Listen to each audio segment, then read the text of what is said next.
harsh. My brother breed me well. There begins my sadness. Yonder comes. My brother Jacques, he keeps at school. Report speaks goldenly of his profit. For my part, he keeps me rustically at home. Or, to speak more properly, he stays me here at home unkept.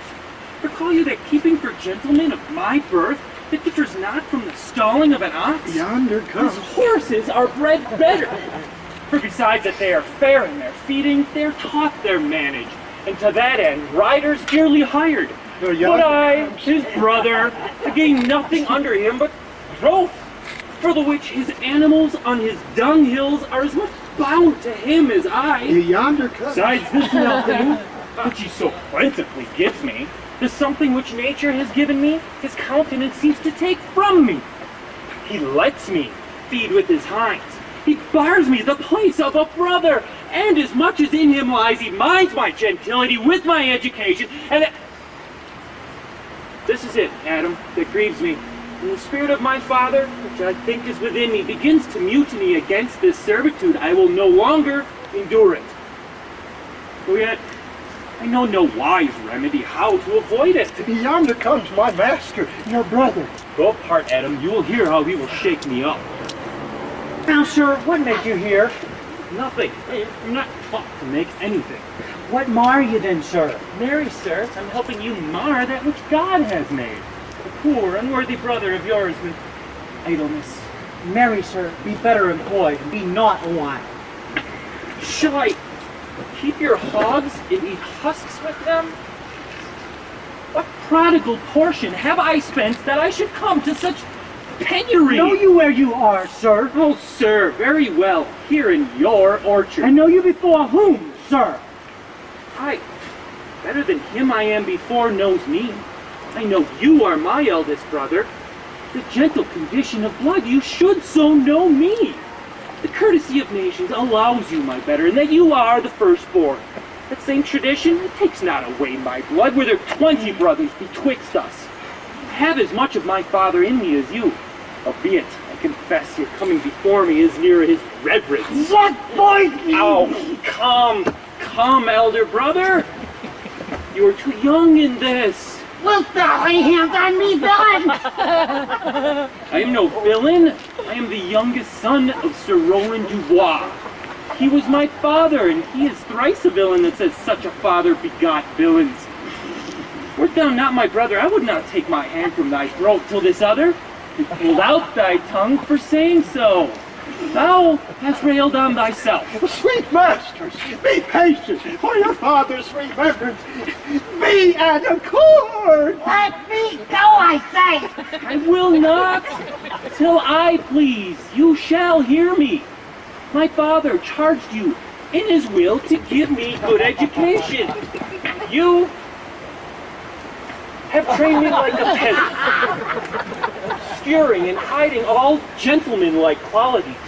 Therefore, allow me such exercises as may become a gentleman, or give me the poor lottery my father left me by testament. With that, I will go buy my fortune. And what wilt thou do, then, when that is spent? Well, sir, get you in. I will not long be troubled with you. You shall have some part of your will. I pray you, leave me. Will no further offend you than does me for my good. Get you with him, you old dog. His old dog my reward. Most true, I have lost my teeth in your service. God be with my own master. He would not have spoke such a word. Is it even so? Begin you to grow upon me? Oh, I will physic your rankness. And won't give no 1,000 crowns neither. Hola, Dennis! How's your worship? Was not Charles, the Duke's wrestler, here to speak with me? So please you. He's here at the door and in perchance access to you. Well, call him in. Will be a good way, and tomorrow the wrestling is. What's going on to your daughter? Good Monsieur Charles, what's the new news at the new court? There's no news at the court, sir.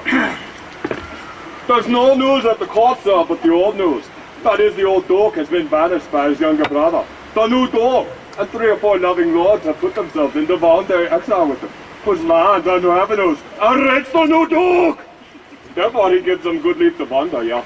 Can you tell if Rosalind, the Duke's daughter, be banished with her father?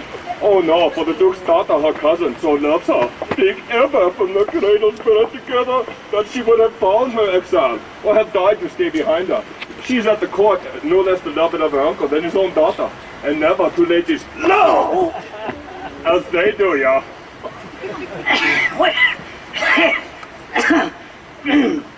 Where will the old Duke live? They say he is already in the forest of Baden, and many married men with him, and there they live like the old Robin Hood of England, and fleet the time carelessly as they get dead in the golden wolf, yeah.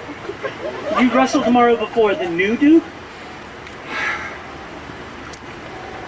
Marry do I, sir, and I came to acquaint you with the matter. I am given, sir, secretly to understand that your younger brother Orlando hath disposition to come disguised against me to try a fall. Tomorrow, sir, I wrestle for my credit, and he that escapes me without some broken limb shall acquit him well. Your brother is but young and tender, and for your love I would be loath to foil him, as I must for my own honor if he come in.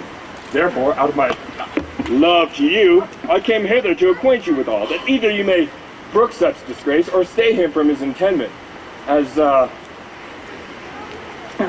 Charles, I thank thee for thy love to me, which thou shalt find I will most kindly requite. I have myself notice of my brother's purpose herein, and have, through underhand means, labored to dissuade him from it, but he is resolute.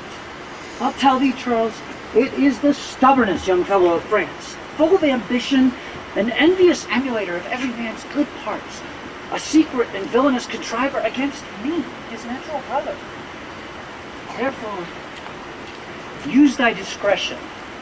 I had as lief thou didst break his neck as his finger, and thou might best look to it, for if thou dost him any slight disgrace, or if he do not mightily grace himself on thee, he will practice against thee by poison, and trap thee by some treacherous device, and never leave thee till he hath taken thy life by some indirect means or other.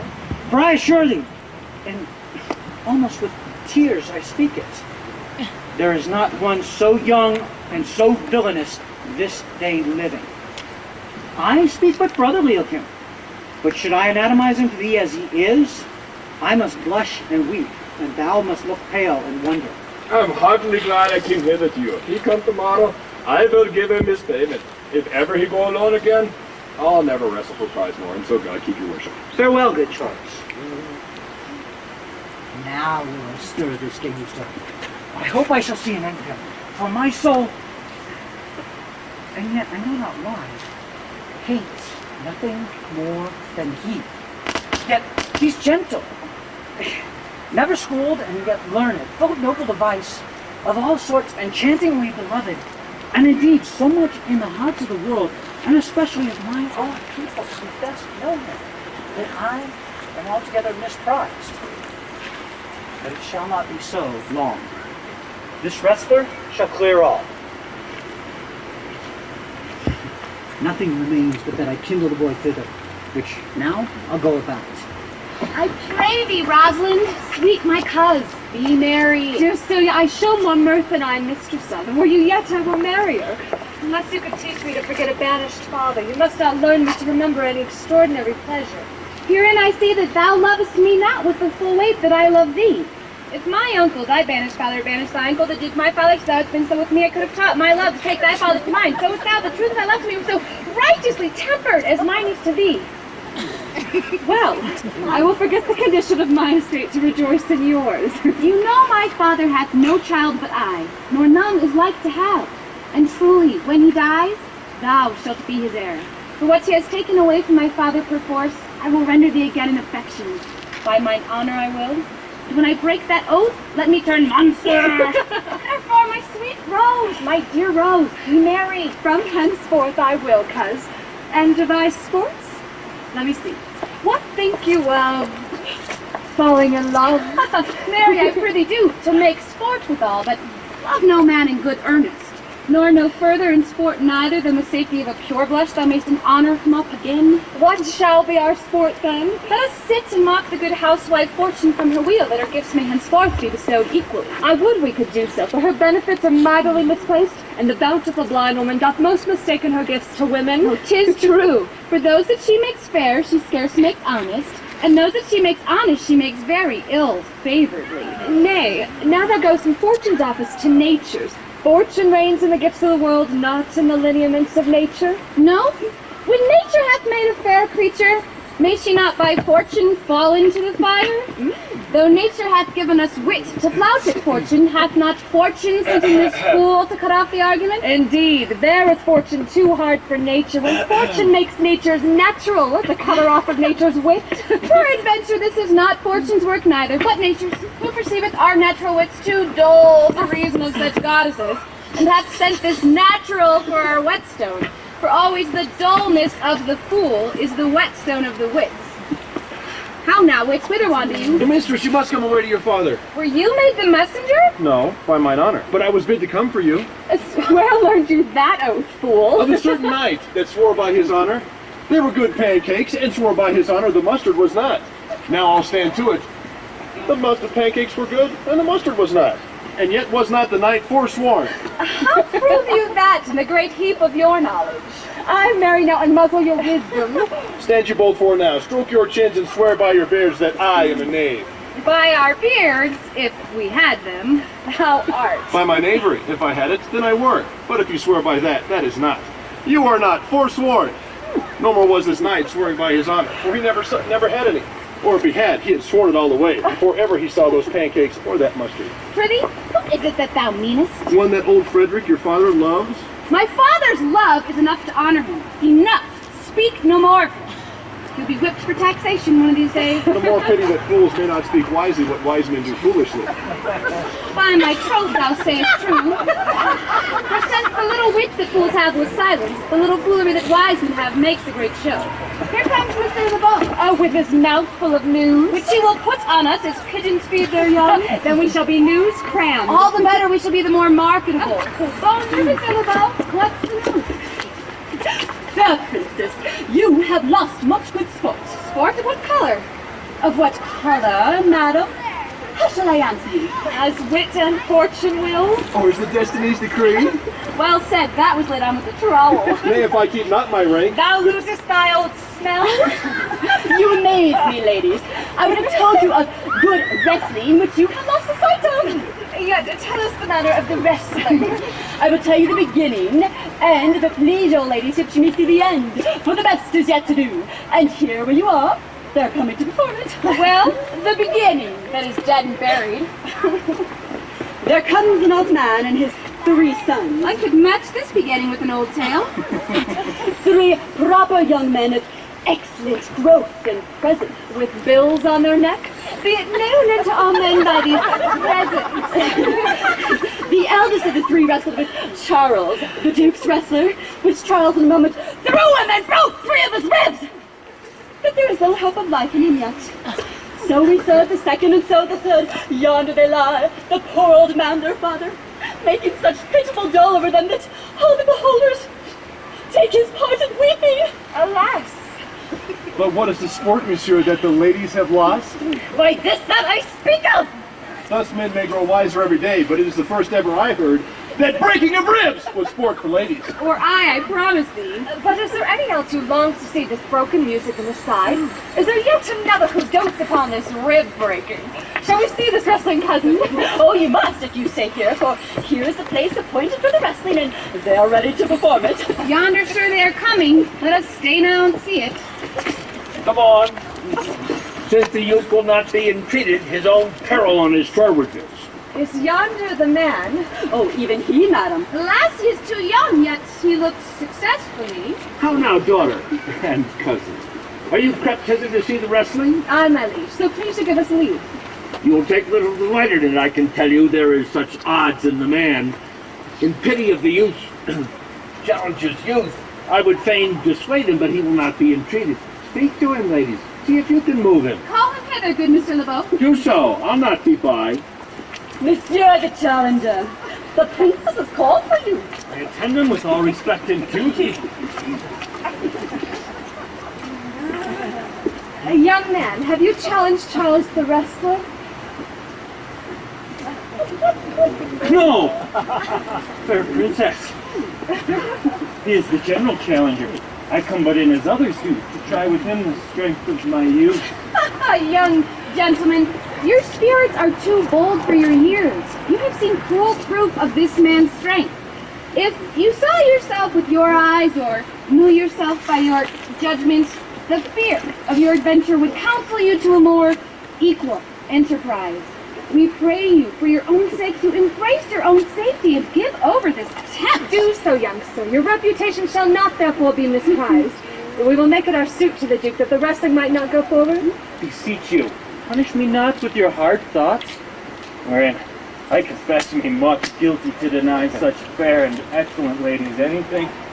But let your fair eyes and gentle wishes go with me to my trial, wherein, if I be foiled, there is but one shame, never gracious.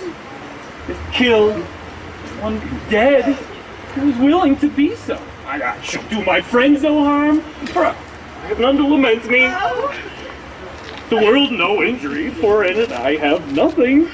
Only in this world I fill the space, which may be better supplied, but I've made it empty. The little strength that I have, I wore with you. And mine to eke out hers. Fare you well. Pray heaven I be deceived in you. Your heart's desires be with you. Come, where is this young gallant that is so desirous to lie with his mother? Yeah. Ready, sir? This will have been at a more modest working. You should try but one fall. No, I warn it, your grace, you shall not intreat into a circuit that has so mightily persuaded him from the first. You mean to mock me after? You should not have mocked me before. But Don't come try my it. ways. Now, you be like try me, it. like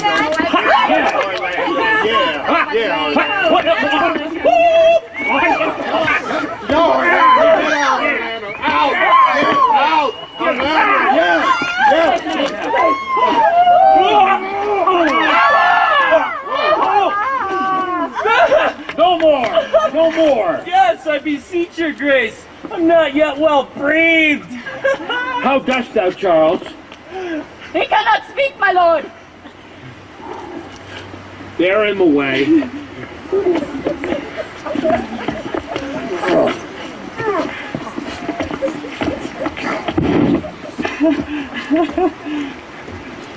What is thy name, young man?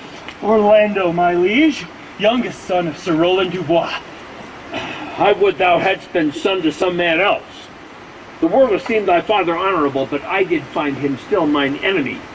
Thou shouldst have better pleased me with this deed, had thou descended from another house. But fare thee well, thou art a gallant youth. I would thou hadst told me of another father. were I my father, cuz, would I do this? I am more proud to be Sir Roland's son, his youngest son. Would not change that calling to be adopted heir to Frederick. The Duke, my father, loves Sir Roland as his soul, and all the world is of my father's mind. Had I before known this young man his son, I would have given him tears and entreaties ere he should thus have ventured. Gentle cousin, let us go thank him and encourage him. My father's rough and envious disposition sticks me at heart.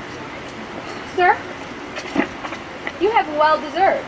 If you do keep your promises in love, but justly as you have exceeded all promise, your mistress shall be happy. Gentlemen, wear this for me. One out of suits with fortune that could give more but that her hand lacks mean. Shall we go, cuz? Aye. Fare you well, fair gentlemen.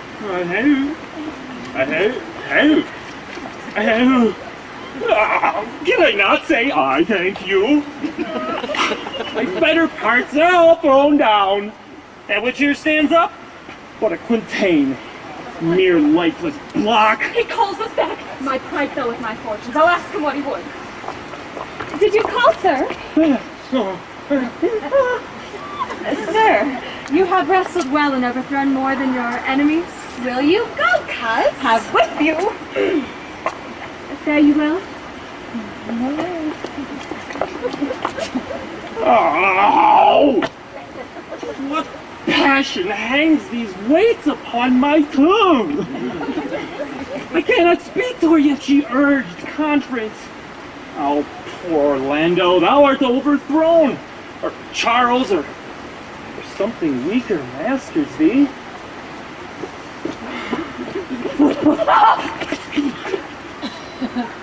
Good sir, I do in friendship counsel you to leave this place.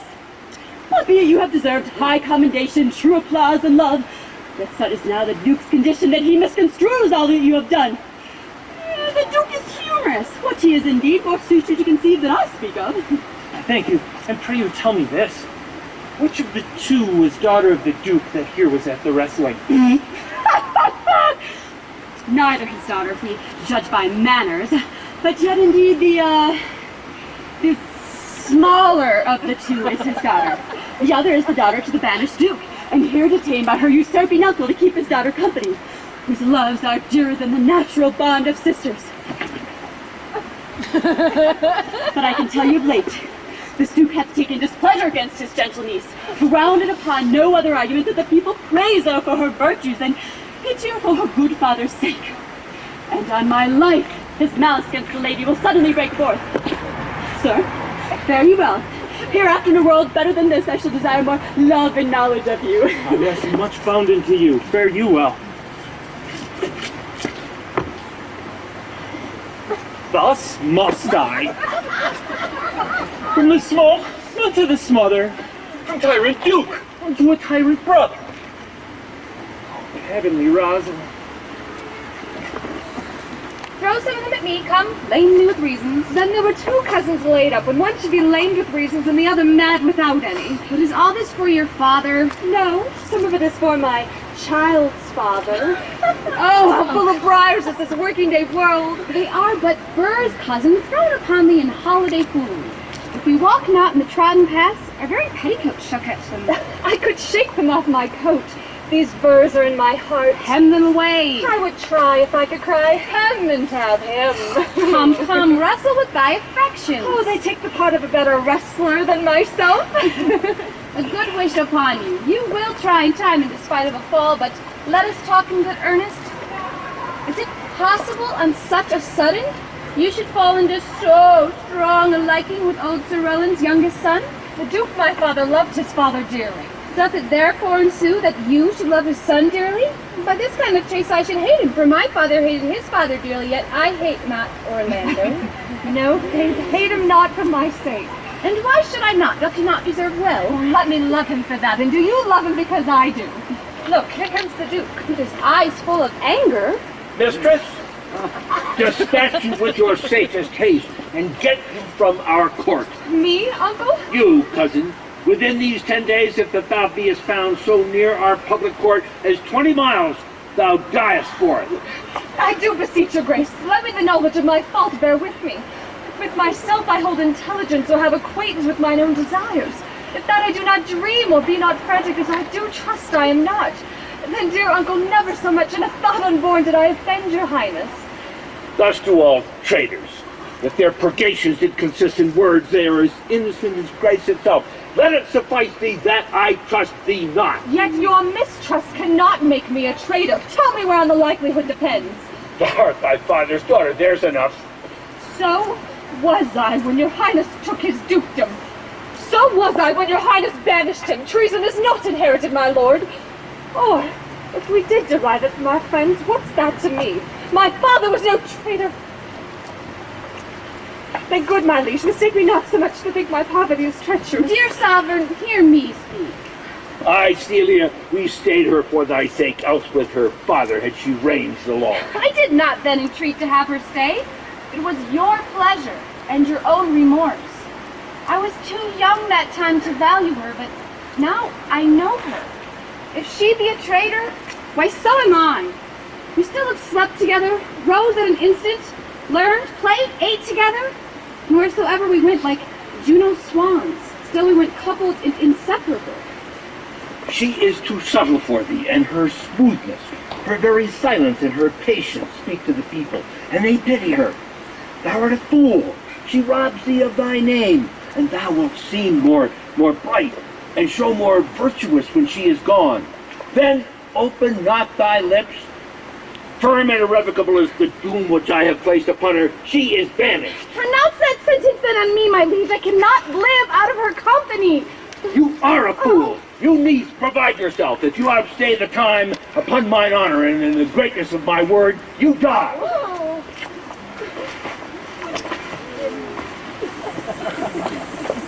Oh, my poor Rosalind. Whither wilt thou go? Wilt thou change fathers? Oh, I will give thee mine. Charge thee, be not thou more grieved than I am. I have more cause. Thou hast not, cousin. Prithee be cheerful. Knowst thou not the Duke hath banished me, his daughter? That he hath not. No? Hath not? Rosalind lacks then the love which teacheth me that thou and I am one. Shall we be sundered? Shall we part, sweet girl? No.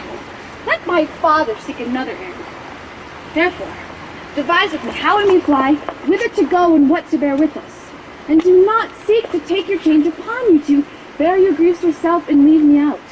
For by this heaven's pale, now at our sorrows pale, say what thou canst, I'll go along with thee. Why, whither shall we go? To seek your father in the forest of Arden. Alas, what danger will be to us maids as we are to travel forth so far? Beauty provoketh thieves sooner than gold. I shall put myself in poor and lean attire, and with a kind of umber smirch my face, like to you, and so shall we pass along and never stir assailants. Were it not better, because I am more than common tall, that I did suit me all points, like a man? A gallant colonel axe upon my thigh, a boar spear in my hand, and in my heart lie there what hidden woman fears their will. We'll have a swashing and martial outside, as many other mannish cowards do that do outface it with their semblances. What shall I call thee when thou art a man? I'll have no worse name than Jove's own page. That far look, you call me Ganymede. What shall you be called? Something that hath reference to my state. No longer Celia, but Aliena. But cousin, what if we say to steal the clownish fool out of your father's court? Would he not be a comfort to our travels? He'll go along o'er the wide world with me. Leave me alone to woo him. Let's away and get our jewels and wealth together, devise the fittest time and safest way to hide us from pursuit that will be made after my flight. Now go in content, to liberty and not to banishment. Can it be possible that no man saw them? It cannot be. Some villains of my quarter have consent and sufferance in this. I cannot hear of any that did see her. The ladies, her attendants of her chamber, saw her bed, and in the morning early they found the bed untreasured of their mistress. My lord, the royalish clown whom Swat your grace was wont to laugh at, is also missing. Hesperia, the princess gentlewoman, confesses that she secretly o'erheard your daughter and her cousin much commend the parts and graces of the wrestler that could but foil. Oh! And she believes wherever they are gone, that youth is surely in their company. Send him his brother. Fetch that gallant hither. I'll make him find him. Do this suddenly, and let not search and inquisition quail to bring again these foolish runaways.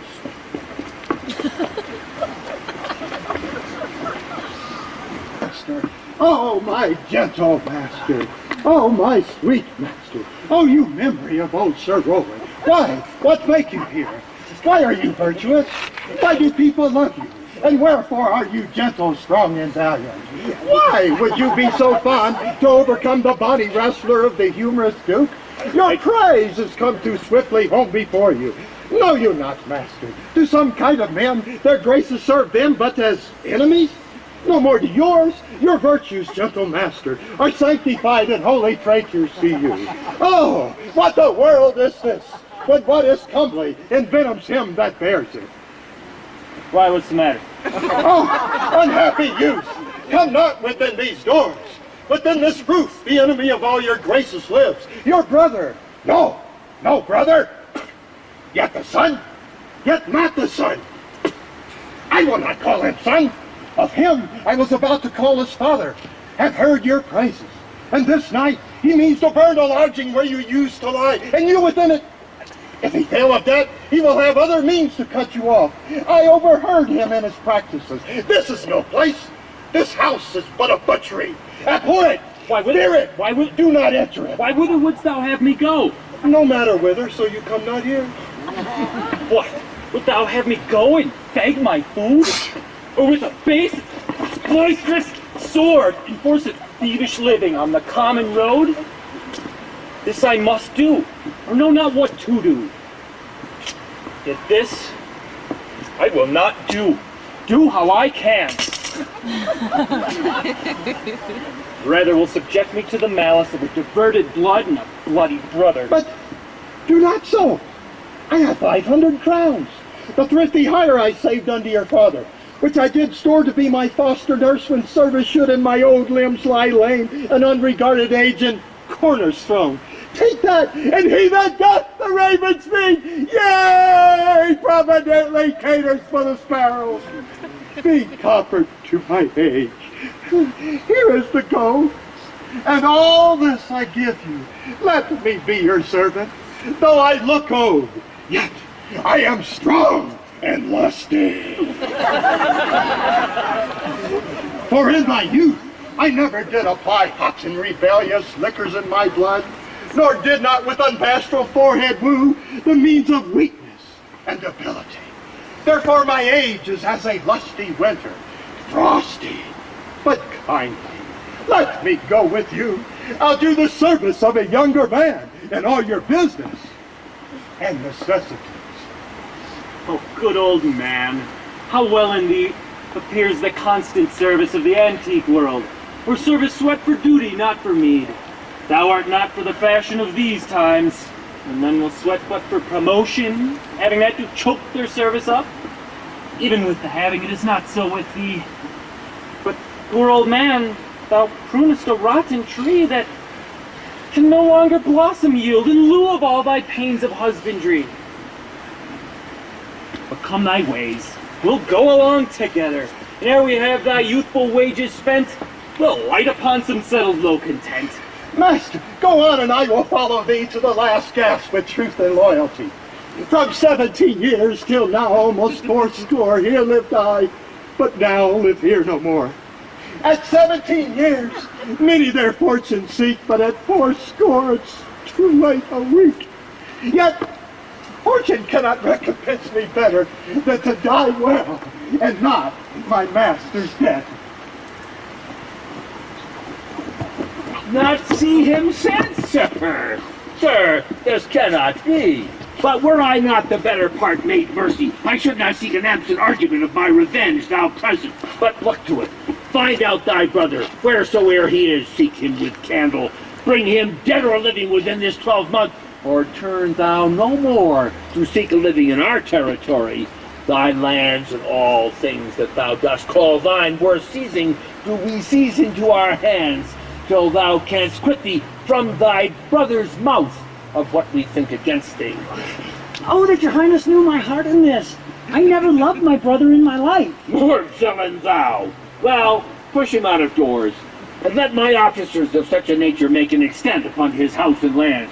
Do this expediently, and turn him going.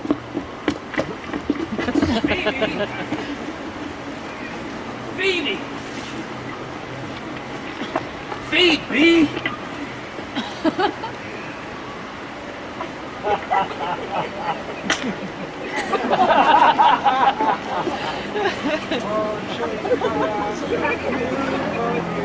His leather skin and horns to wear, take you no scorn to wear a horn. It was a crest ere thou wast born, thy father's father bore it, and thy father wore it. The horn, the lusty horn, is not a thing to laugh to scorn. What shall he have that killed the deer? His leather skin and horns to wear. Take you no scorn to wear a horn. It was a crest ere thou wast born. Thy father's father bore it, And thy father wore it. The horn, the lusty horn, is not a thing to laugh to scorn. Hath not old custom made this life more sweet? than that of painted pomp? Are not these woods more free of peril than the envious court? Here feel we not the penalty of Adam, the season's difference as the icy fang and churlish chiding of the winter wind, which, when it bites and blows upon my body, even as I shrink with cold, I smile and say, this is not flattery. These are counselors which feelingly persuade me what I am. Sweet are the uses of adversity, which, like the toad, ugly and venomous, bears yet a precious jewel in his head. And this our life, exempt from public haunt, finds tongues in trees, books in the running brooks, sermons in stones, and good in everything. I would not change it. Happy is your grace that can translate the stubbornness of fortune. So quiet and so sweet a style. Come, shall we go kill a venison? And yet it irks me, the poor dappled fools. Being native burghers in this desert city should in their own confines with forked heads have their round haunches gored. Indeed, my lord. The melancholy Jake screams at that, and in that kind swears you do more useth than doth your brother that hath banished you. Today, my lord of Amiens and myself did steal behind him as he lay along under an oak, whose antique roof peeps out upon the brook that brawls along this wood. To the which place, poor sequestered stag, that from the hunter's aim in a herd, did come to languish. And indeed, my lord, wretched animal heaved forth such groans that their discharge did stretch his leathern coat almost to bursting. And the big round tears coursed one another down his innocent nose in piteous chase. And thus, the hairy fool, much marked of the melancholy Jacques, stood on the extremest verge of the swift brook, augmenting it with tears. What said Jacques? Did he not moralize the spectacle? Into 1,000 similes. First, for his weeping into the needless stream.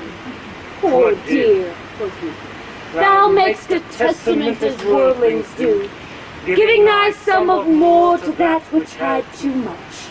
And then, being there alone, left and abandoned of his velvet friends, 'tis right, quoth he, thus misery doth part the flocks of company. And then a careless herd, full of the pasture, jumps along by him and never stays to greet him. Aye, quoth Jacques, sweep on, you fat and greasy citizens, 'tis just the fashion. Wherefore do you look upon that poor and broken bankrupt there? Thus, most invectively, he pierceth through the body of the country, city, court, yea, and of this our life, swearing that we are mere usurpers, tyrants, and what's worse, to fright the animals and kill them up in their assigned and native dwelling place.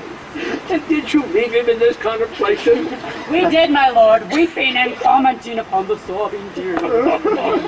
Show me the place. I love to cope him in these sullen foots, because then he's full of matter. I'll bring you to him straight.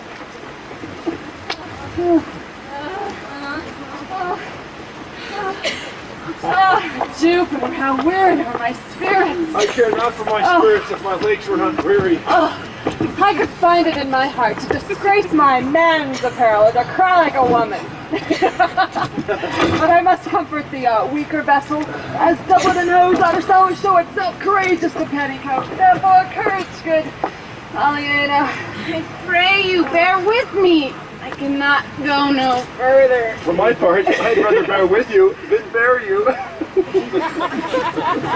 Well, this is the forest of Arden. Aye, now I'm in Arden. The more fool I. When I was at home, I was in a better place. But travelers must be content. I be so good, Touchstone. Look you who comes here, a young man and an old in solemn talk. Oh? Well, that is like this old Castile. Oh, Corin, if thou knewest, I do love her. I partly guess I have loved ere now. No, Corin, being old, thou canst not guess. Though in thy youth thou wast as true a lover as ever sighed upon a midnight pillow. But if thy love was ever like to mine, As sure I think that never man loved so. How many actions most ridiculous hast thou been drawn to by thy fancy? Send you 1,000 I have forgotten. Oh, thou then ne'er loved so heartily, if thou rememberest not the slightest folly that ever love did make thee run into, thou hast not loved. Or if thou hast not sat as I do now, wearying thy hearer in thy mistress's praise, thou hast not loved. Or if thou hast not broke from company abruptly. Well, as my passion now makes me, thou hast not loved. Phoebe? Alas, poor shepherd, searching of thy wound, I have by hard adventure found mine own. And mine. I remember when I was in love, I broke my sword upon a stone and bid him take that for coming a night to Jane's smile. And I remember the kissing of her batlet and the cow's dugs that her pretty chopped hands had milked. We that are true lovers run into strange capers. What is all is mortal in nature, so is all nature in love, mortal in falling. Thou speakest wiser than thou art ware of. Nay, I shall never be aware of mine own wit till I break my shins against it. Jove, this shepherd's passion is much upon my fashion. And mine, but it grows something stale with you. I pray you, one of you question yon man if you will for gold give us any food. I faint nearly to death. Hola, you, clown! Peaceful, he's not thy kinsman. Who calls? You're better, sir. Else they are very wretched. Ow. Peace, I say. Good evening to you, friends. And to you, gentle sir. And to you all. I pray you, shepherd, if thou love or gold can in this desert place buy entertainment, bring us where we may rest ourselves and feed. There's a young maid we're traveling much oppressed who faints for succor. Fair sir, I pity her. And wish for her sake more than my own that my fortunes was more able to relieve her.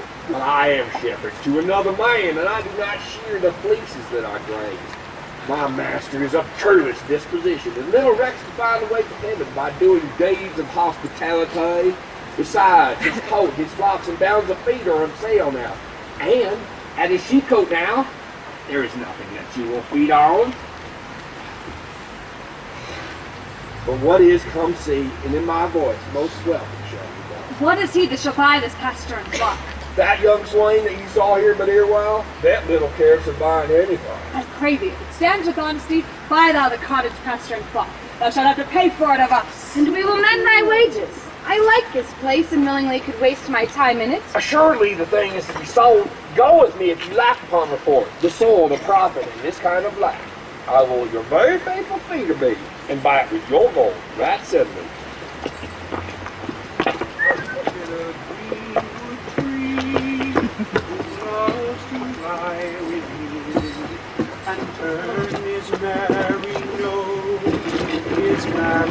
Merry note unto the sweet bird's throat, and turn his merry note unto the sweet bird's throat. Come hither, hither, come hither, come hither, come hither, come hither, come hither, come hither. Here shall he see no enemy, but winter and rough weather. Here shall he see no enemy, but winter and rough weather. Here shall he see no enemy, but winter and rough weather, rough weather, but winter and rough.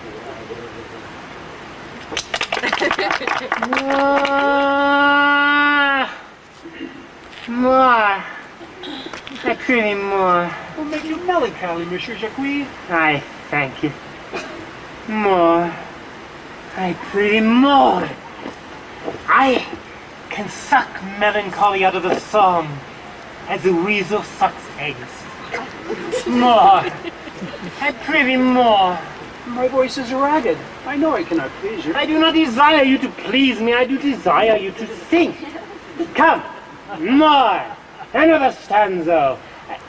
Call you stanzas. What you will, Monsieur Jacques. Yea, I cannot for their names. They owe me nothing. Will you sing? More at your request than to please myself. Well then, if ever I thank any man, I'll thank you. Come, Sing, and you that will not, hold your tongues. Well, I'll in the song. Sirs, cover the while the Duke will drink under this tree. He hath been all this day to look at. And I have been all this day to avoid him.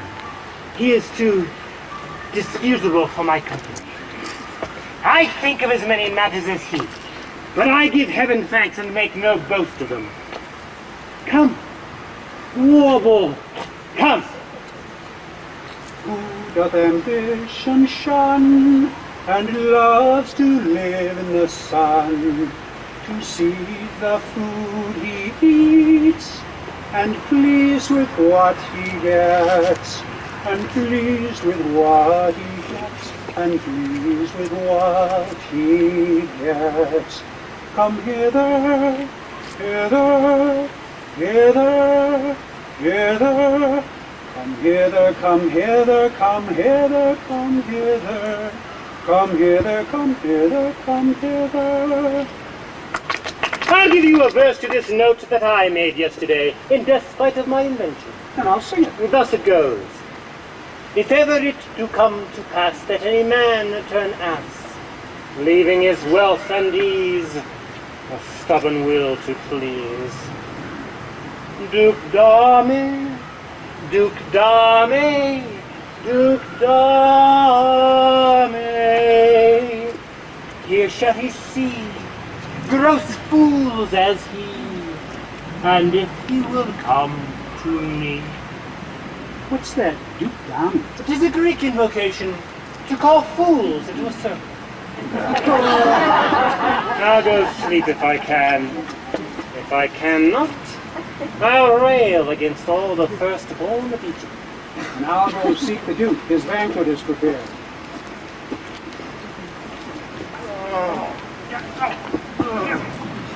Dear master, I can go no further.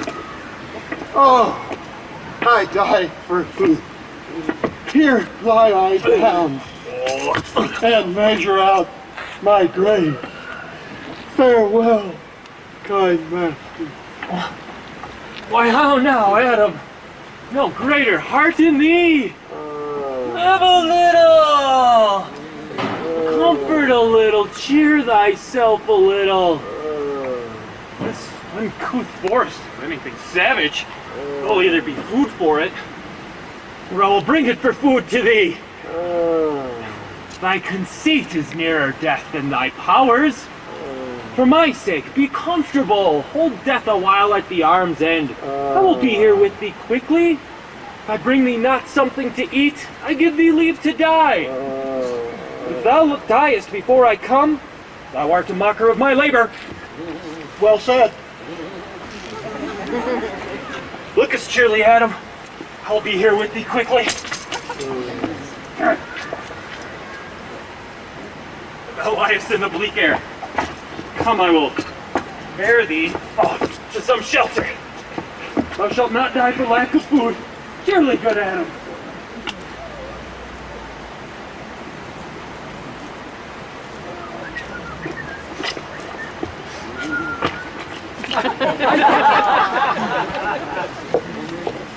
I think he be transformed into a beast, for I can nowhere find him like a man. My lord, he's but even now gone hence. Here was he merry, hearing of a song. If he comes back with jars grown musical, we shall have shortly discord in the spheres. Go, seek him. Tell him I would speak with him. Saves my life by his own approach. What? Oh, how now, monsieur? What a life is this that your poor friends must woo your company? What? You look merrily? A fool! A fool! I met a fool in the forest. A motley fool, a miserable worm. As I do live by food, I met a fool who laid him down and basked him in the sun and railed on Lady Fortune in good terms, in good set terms. Good morrow, fool, quoth I. No, sir, quoth he. Call me not fool till heaven has sent me fortune. And then he drew a dial from his coat, and looking on it with lackluster eyes says, very gravely, "'Tis 10 o'clock. Thus we may see," quoth he, "how the world wags. 'Tis but an hour ago since it was 9, and in 1 hour more 'twill be 11. And so from hour to hour we ripe and ripe, and then from hour to hour we rot and rot, and thereby hangs a tale. When I did hear the motley fool thus moral on the time, my lungs began to crow like chanticleer, that fool should be so deep contemplative. And I did laugh, son's intermission and hours by his dial. Oh, noble fool, a worthy fool, motley's the only wear. What fool is that? A noble fool, one that hath been a courtier and says, if ladies be but young and fair, they have the gift to know it. And in his brain, which is as dry as the remainder biscuit after a voyage, he hath strange places crammed with observation, to which he vents in mangled forms. Oh, that I were a fool! I am ambitious for a motley coat. Thou shalt have one. It is my only suit. Provided that you read your better judgments of all opinion that grows rank in them that I am wise. I must have liberty with all, as large a charter as the wind, for so fools have. The wise man's folly is anatomized even by the squandering glances of the fool. Invest me in my motley. Give me leave to speak my mind, and I will through and through cleanse the foul body of the infected world, if they will patiently receive my medicine.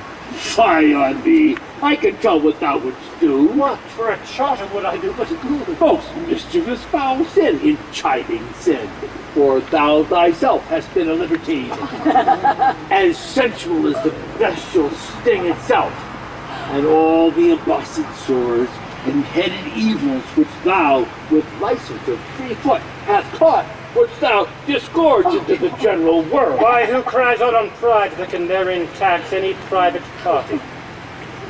What woman in the city do I name when I say the city woman bears the cost of princes on unworthy shoulders?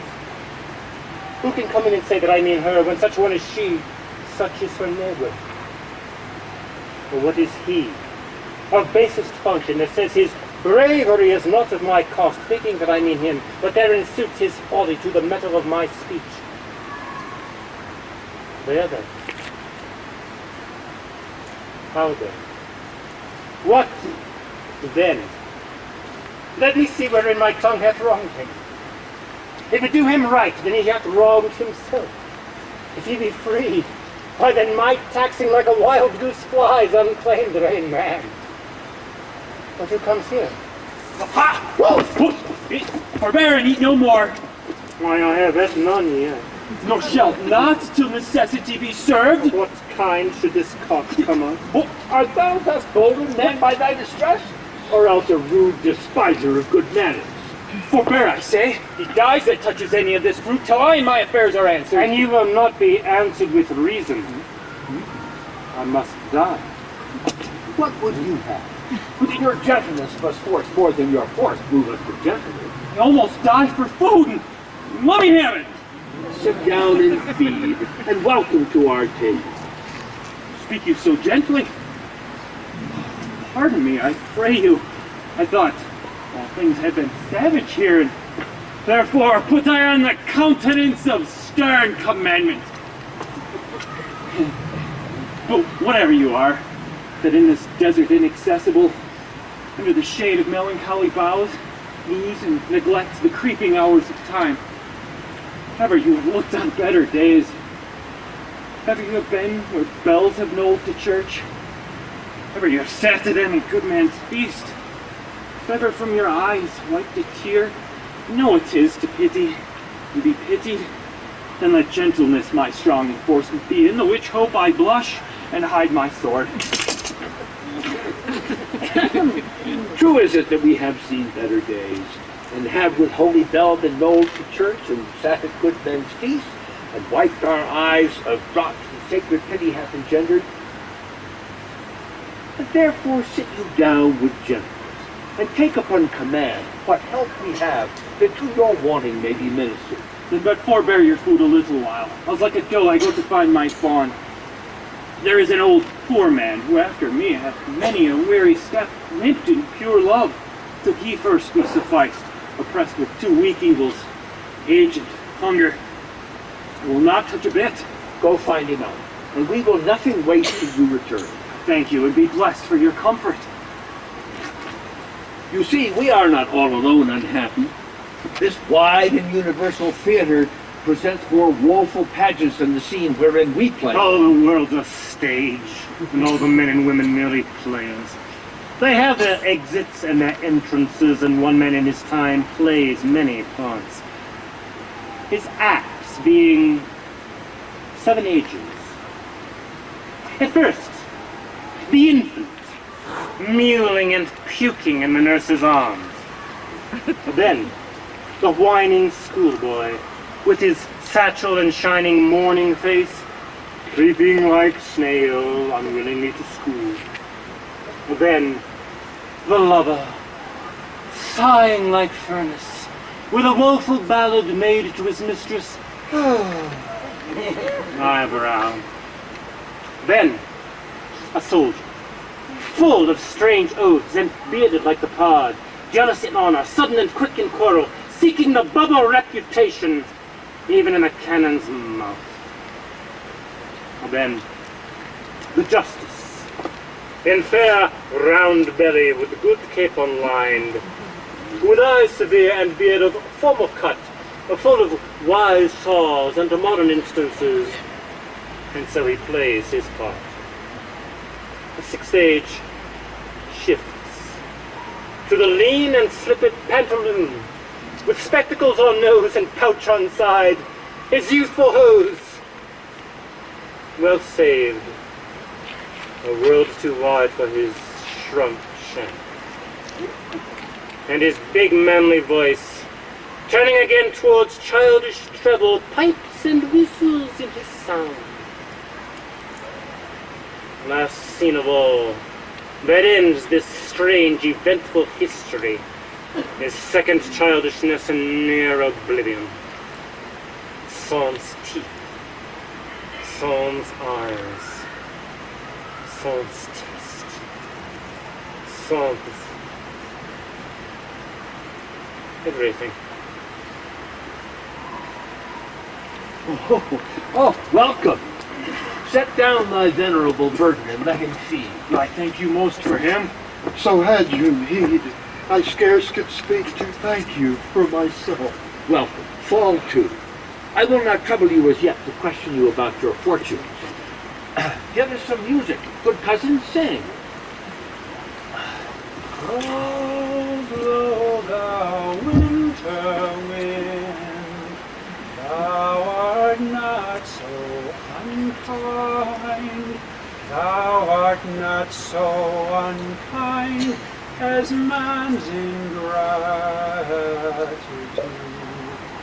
Thy tooth is not so keen, because thou art not seen.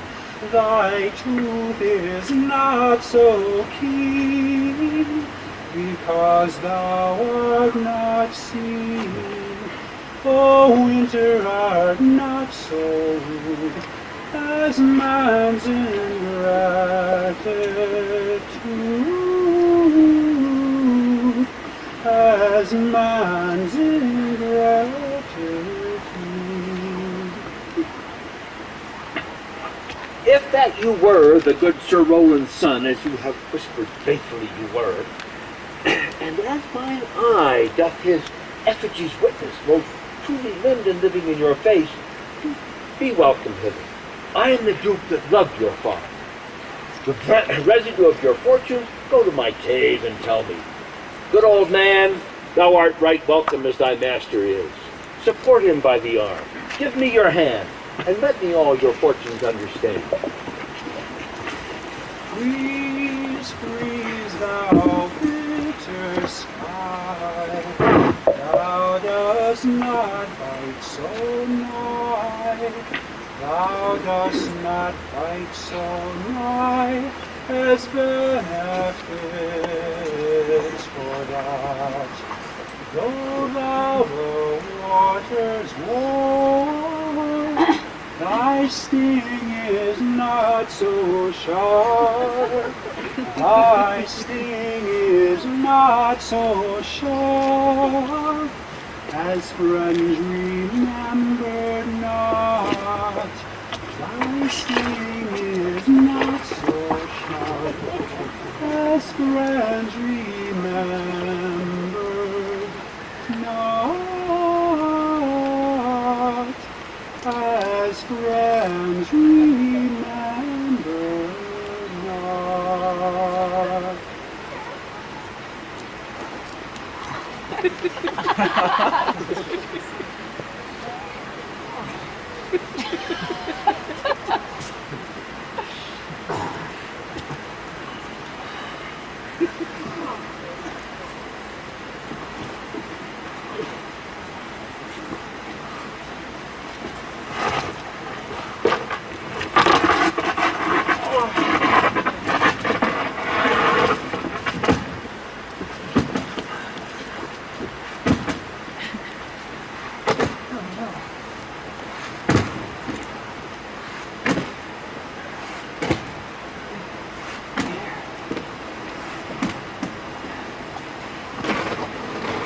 Hang there, my verse, witness my love. Now, thrice-crowned queen of nights, survey with thy chaste eye from thy pale sphere above, thy huntress name with my full life doth sway. Oh, Rosalind! These trees shall be my books, and in their barks my thoughts I'll character, that every eye which in this forest looks shall see thy virtue witnessed everywhere. Run! Run, Orlando, carve on every tree the fair, the chaste, the unexpressive she. I like this shepherd's life, Master Touchstone. Truly, shepherd, in respect of itself, it is a good life. No. But in respect it's a shepherd's life, it is not. No. In respect that it is solitary, I like it very well. Yep. But in respect that it is private, it is a very vile life. Yep. Now, in respect that it is in the fields, it pleaseth me well. Yep. But in respect that it is not in the court, it is tedious. Uh-huh. As it is a spare life, look you, it fits my humor well. Oh. But as there is no plenty in it, it goes much against my stomach. Hast thou any philosophy in thee, shepherd? No more that I know. The more one sickens, the worse it easy is. That he that wants money, means, and content is without three good friends. Almighty. That the property of rain is to wet, and fire to burn. That good pasture makes fat sheep. That a great cause of the night is the lack of the sun. That he that hath learned no wit by nature nor art may complain of good breeding, or comes of very dull kindred. Such a one is a natural philosopher. Wast ever in court, shepherd? No, truly. Then thou art damned. No, I hope. No, truly, thou art damned, like an ill-roasted egg all on one side. For not being in court? Your reason. What, if thou never wast in court, thou never sawest good manners. If thou never sawest good manners, thy manners must be wicked. And wickedness is sin, and sin is damnation. Thou art in a parlous state, shepherd. Not a whit, Touchstone. Those that are good manners in the court are as ridiculous in the country as the behavior of the country is most mockable in court. You told me you salute not at the court, but you kiss your hands. While that courtesy would be uncleanly of courtiers and shepherds. Instance, briefly, come, instance. While we are still handling our youths, and their fells, you know, are greasy. Why, do not your courtiers' hands sweat? And is not the grease of a mutton as wholesome as the sweat of a man? Shallow, shallow. A better instance, come. Besides, our hands are hard. Our lips will feel them the sooner. Shallow again. A more sounder instance. And they're often tarred over with the surgery of our sheep. And would you have us kiss tar? The courtier's hands are perfumous city. Most shallow man, thou worm's meat in respect of a good piece of flesh indeed. Learn of the wise in Perpin. Civet is of a baser birth than tar. The very uncleanly flux of a cat. Mend the instant, shepherd. You have too courtly a wit for me. I'll rest. Will thou rest, damned? God help thee. Shallow man, God make incision in thee. Thou art wrong. Sir, I'm a true laborer. I earn that I eat. Get that I'll wear. Owe no man hate. Envy no man's happiness. glad of other men's good, content with my harm, and the greatest of my pride is to see my ewes graze and my lambs suck. That is another simple sin in you. To bring the ewes and the rams together and to offer to make your living of the copulation of cattle, to be bought to a bellwether, and to betray a she-lamb of a 12-month to a crooked-pated old cuckoldly ram out of all reasonable match. If thou beest not damned for this, the devil himself will have no shepherds. I cannot see how else thou should escape. Here comes young Master Ganymede, my new mistress's brother. From the east to western end, no jewel is like Rosalind. Her worth being mounted on the wind, through all the world bears Rosalind. All the pictures fairest lined are but black to Rosalind. Let no fair be kept in mind but the fair of Rosalind. I'll rhyme you so your 8 years together, dinners and suppers and sleeping hours accepted. It is the right butter woman's rank to mark it. Out, fool! For a taste, if a heart do lack a hind, let him seek out Rosaline. If a cat will after kind, rare, so be sure about Rosaline. Winter garments must be lined, so must slender Rosaline. Sweetest nut have sourest rind, such a nut is Rosaline. He that sweetest rose will find, must find love's prick, and Rosaline. This is the very false gallop of verses. Why do you infect yourself with them? Peace, you dull fool. I found them on a tree. Truly, it's true, the tree yields bad fruit. I'll graph it with you, and then I'll graph it with a meddler, and it'll be the earliest fruit in the country, for you'll be rotten ere you be half ripe, and that's the right virtue of the meddler. You have said, but whether wisely or no, let the forest judge. Hey, stand aside. Here comes my sister Rita. With all graces wide and large. Nature presently distills Helen's cheek, but not her heart. Cleopatra's majesty, Atalanta's better part. Sad Lucretia's modesty, thus Rosalind of many parts. By heavenly sin it was devised of many faces, eyes, and hearts. To have the touches dearest prized. Heaven would that she these gifts should have, and I to live and die her slave? Oh, most gentle pulpiter, what tedious homily of love have you wearied your parishioners withal, and never once cried, have patience, good people. How now?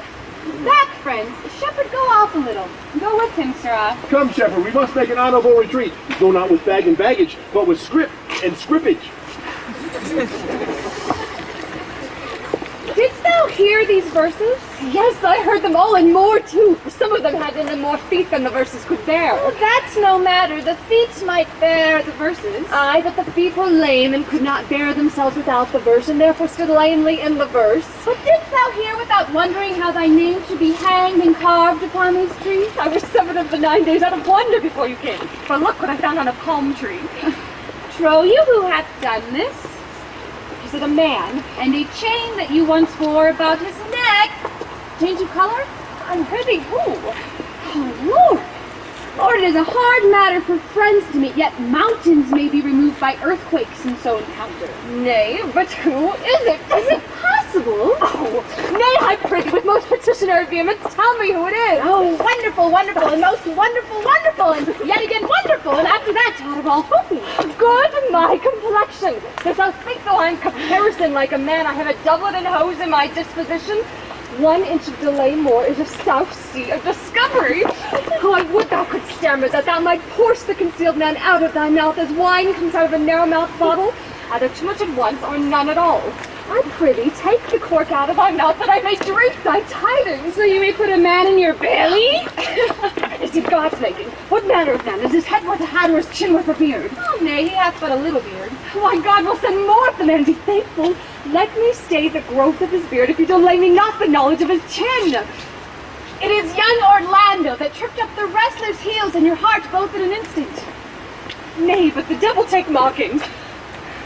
Speak, sad brow, and true, maid, in faith, cuz 'tis he. Orlando? Orlando! What shall I do with my doublet clothes? What did he do when thou saw'st him? What said he? How looked he? Where did what makes him here? Did he ask for me? How courted he with thee? And when shalt thou see him again? Answer me in one word.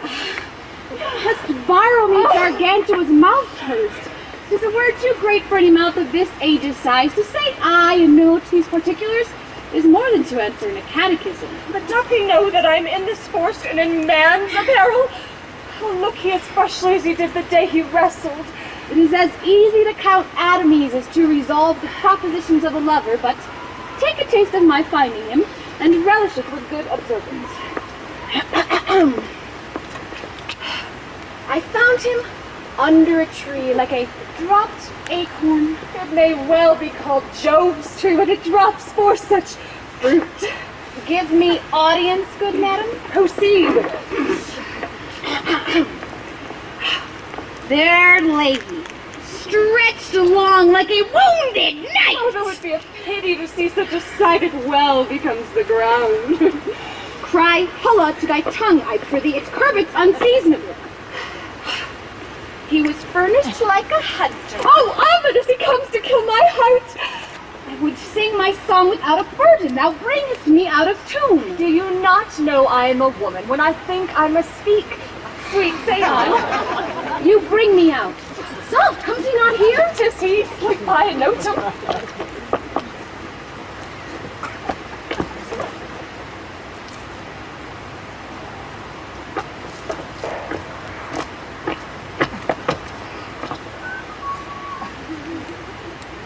I thank you for your company, but good faith, I had as lief have been myself alone. So had I, but yet, for fashion's sake, I thank you too for your society. God be with you. Let's meet as little as we can. Well, I do desire we'd be better strangers. I pray you, mar no more trees with writing love songs in their bark. I pray you, mar no more of my verses with reading them ill favourably.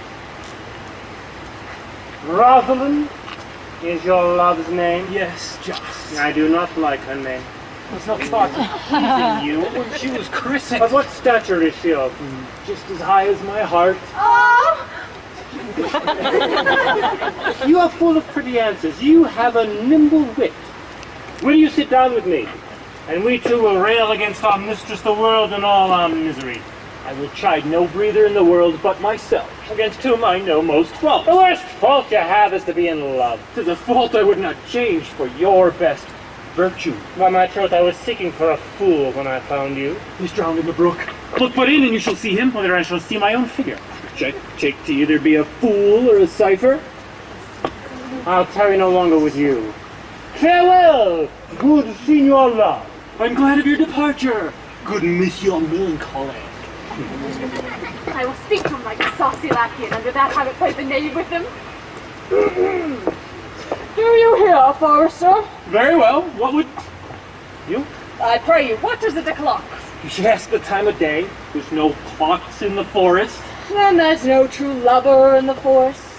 Else sighing every minute and groaning every hour. We detect the lazy foot of time as well as any clock. And why not the swift foot of time? Would not that have been as proper? By no means, sir. Time travels in diverse paces with diverse persons. I'll tell you who time ambles withal, who time trots withal, who time gallops withal, and who time stands still withal. Prithee, who doth time trot withal? Marry, he trots hard with a young maid between the contract of her marriage and the day it is solemnized. If the interim be but 7 nights, time's pace is so hard it seems the length of 7 years. Who ambles time withal? With a priest that lacks Latin, and a rich man who hath not the gout. For the one sleeps easily because he cannot study, and the other lives merrily because he feels no pain. The one lacking the burden of lean, wasteful learning, the other knowing no burden of heavy, tedious penury. These time ambles withal. Who doth he gallop withal? With a thief on the way to the gallows. For though he goes softly and his foot can fall, he finds himself too soon there. Well, who stays it still withal? Oh, with lawyers in the vacation, for they sleep between term and perceive not how time moves. Where dwell you? Pretty you. With this shepherdess, my sister, here in the skirts of the forest like fringe upon a petticoat. Are you native of this place? Aye, Zaccone you see dwell where she is kindled. Your accent, something finer than you can purchase in so removed a dwelling. I have been told so many. But indeed, an old religious uncle of mine taught me to speak, who was in his youth an inland man. One who knew courtship too well for very fell in love. I've heard him read many lectures against it, and I thank God I'm not a woman. to be touched for so many giddy offenses as he had generally taxed the whole sex withal. Can you recount some of the principal evils that he laid to the charge of women? There were none principal, they were all like one another as halfpence are. Each one fault seeming monstrous, till his fellow fault came to match it. I prithee, recount some of them. Nay, I will not cast away my physic, but on those that are sick. There's a man that haunts this forest, that abuses our young plants with carving Rosalind on their barks, hangs oaths upon hawthorns and elegies upon brambles, all forces deifying the name of Rosalind. If I could meet that fancy monger, I would give him some good counsel, for he seems to have the quotidian of love upon him. I am that he that is so love-shaked. I pray you, tell me your remedy. There's none of my uncle's marks upon you, for he taught me how to know a man to love, in which cage of rushes I am sure you are not a prisoner. What were his marks?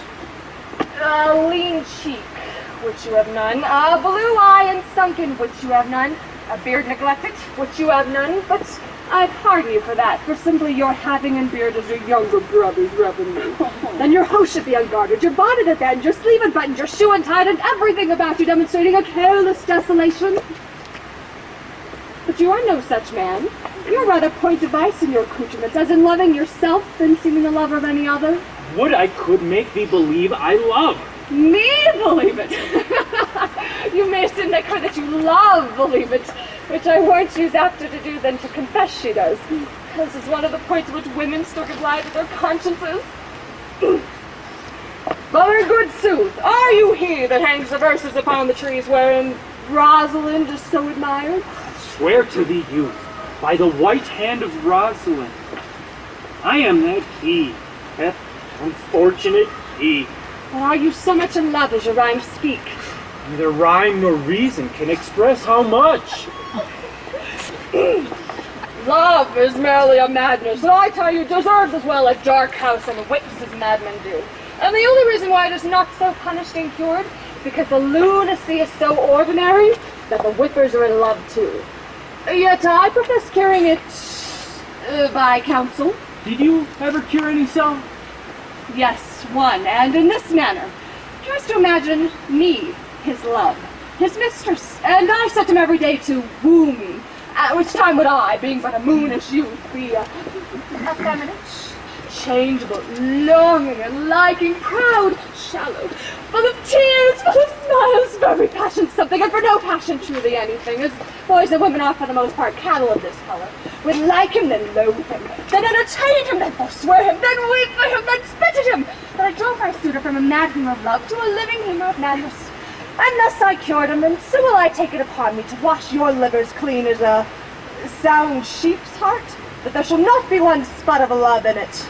I would not be cured, you. I would cure you, if you would but call me Rosalind, and come every day to my coat and woo me. Now, by the faith of my love, I will. Tell me where it is. Go with me to it, and I'll show it to you, and by the way, you shall tell me where in the forest you live, where you go. With all my heart, good youth. Nay, you must call me Rosalind. Where you go, sister?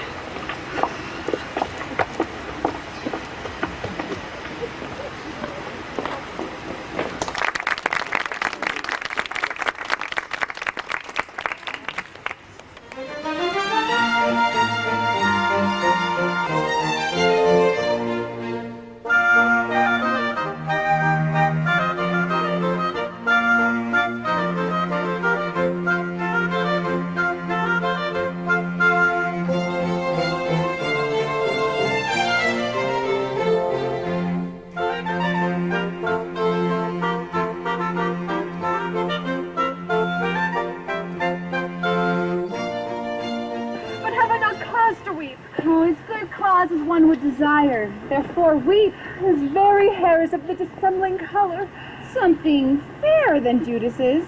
Mary, his kisses are Judas's own children. His faith, his hair is of a good color. An excellent color, your golden was ever the only color, and his kissing is full of sanctity as the touch of holy bread. He hath bought a pair of cast lips of Diana. And none of winter sisterhood kisses not more religiously. The very ice of chastity is in them. But why did he swear he would come this morning and comes not? Nay, certainly there's no truth in him. Do you think so? Yes. I think he is not a pick person or a horse dealer, but as for his verity in love, I do think him as concave as a covered goblet or a worm-eaten nut. Not true in love? Yes, when he is in, but I think he is not in. But you heard him swear downright he was. Was is not is. He attends here in the forest on the Duke, your father. I met with the Duke yesterday and had much question with him. He asked me of what parentage I was. I told him I'm as good as he. So he laughed and let me go. But what talk we have fathers when there's such a man as Orlando? Oh, that's a brave man. He writes brave verses, speaks brave words, swears brave oaths, and breaks them bravely. Quite traverse athwart the heart of his lover as a poor tilter that spurs his horse but on one side. Look who comes here. Mistress and master, you've oft inquired after the shepherd that complained of love, who you saw sitting by me on the turf, praising the proud, disdainful shepherdess that was his mattress, mistress. Well, and what of him? If you'll see a pageant truly played between the pale complexion of true love and the red glow of scorn and proud disdain, go hence a little, and I shall conduct you, if you'll mark it. Come, let us remove the sight of lovers' feet at those in love. Bring us to this side, and you shall say, all prove a busy actor in their play.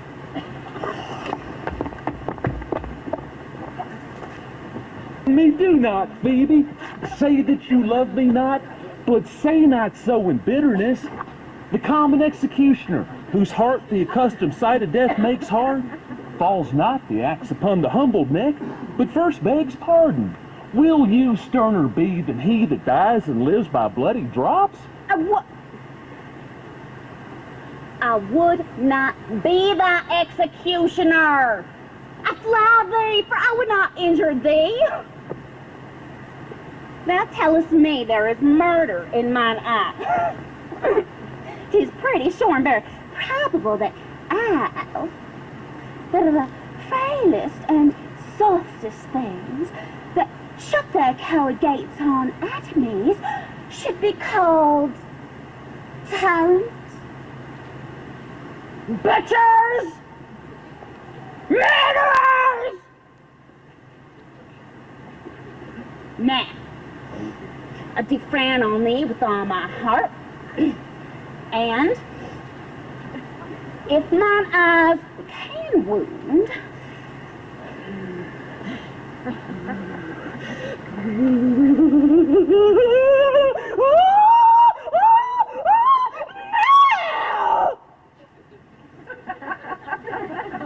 let them kill thee!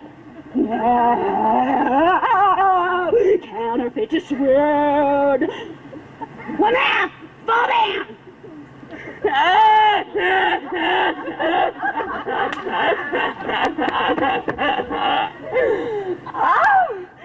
Or if thou canst not,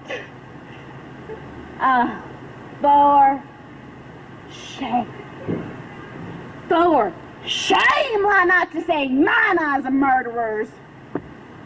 Now, show the wound mine eye hath made me, huh? Scratch thee but with a pin in there, leave some scar of it. Lean but upon a rush, the cicatrice incapable in pressure, the palms the moment capes. But now mine out, which I have guardedly hurt thee not. I'm sure any force and eyes still hurt. Oh, dear Phoebe, if ever, as it ever may be near, you meet in some fresh cheek the power of fancy, then shall you know the wound's invisible that love's keen arrows make. But till that time, come not that near me. And when that time comes, afflict me with thy mocks. Pity me not, as till that time I shall not pity thee. And why, I pray you, who might be your mother, that you insult, exalt, and all at once over the wretched? What, though you have no beauty, as by my faith I see no more in you than without candle may go dark to bed? Must you be therefore proud and pitiless? Why, what means this? Why look you so upon me? I see no more in you than in the ordinary of nature's cell work. Odds, my little life, I think she means to tangle my eyes too. No, faith-proud mistress, hope not after it. 'Tis not your inky brow, your black silk hair, your bugle eyeballs, nor your cheek of cream that can attain my spirits to your worship. You, foolish shepherd, wherefore do you follow her like foggy south, puffing with wind and rain? You are 1,000 times a properer man than she a woman. 'Tis such fools as you that make the world full of ill-favored children. Oh, 'tis not her glass, but you that flatters her, and out of you she sees herself more proper than any of her lineaments can show her. But mistress, know thyself, down on thy knees and thank heaven fasting for a good man's love. For I must tell you friendly in your ear, sell when you can, you are not for all markets. Cry the man mercy, love him, take his offer. Foul is most foul, being foul to be a scuffer. So take her to thee, shepherd, fare you well. Pray you! Pray you! Try to get it together. I'd rather hear you child than this man woo. He's fallen in love with your foulness, and you'll fall in love with my anger. If it be so, as fast as she answers thee with frowning looks, I'll sauce her with bitter words. Why look you so upon me? No evil I beg you. I pray you, do not fall in love with me, for I am falser than vows made in wine. Besides, I like you not. If you will know my house, 'tis at the Tuft of Olives here hard by. Will you go, sister? Shepherd, ply her hard. Come, sister, shepherdess, look on him better, and be not proud. Though all the world could see, none could be so abused in sight as he. Come to our flock.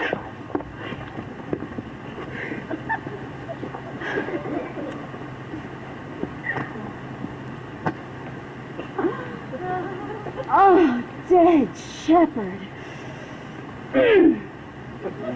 Now I find my soul of might. Whoever loved that loved not at first sight. Sweet Phoebe. Huh? What says so, Sylvia? Sweet Phoebe, pity me. Oh, why, I'm sorry for thee, gentle Sylvius. Wherever sorrow is, relief would be. If you do sorrow at my grief and love, by giving love, your sorrow and my grief were both exterminated. Why, the house, my love. Is that not neighborly? Oh, I would have you. Down with the covetousness!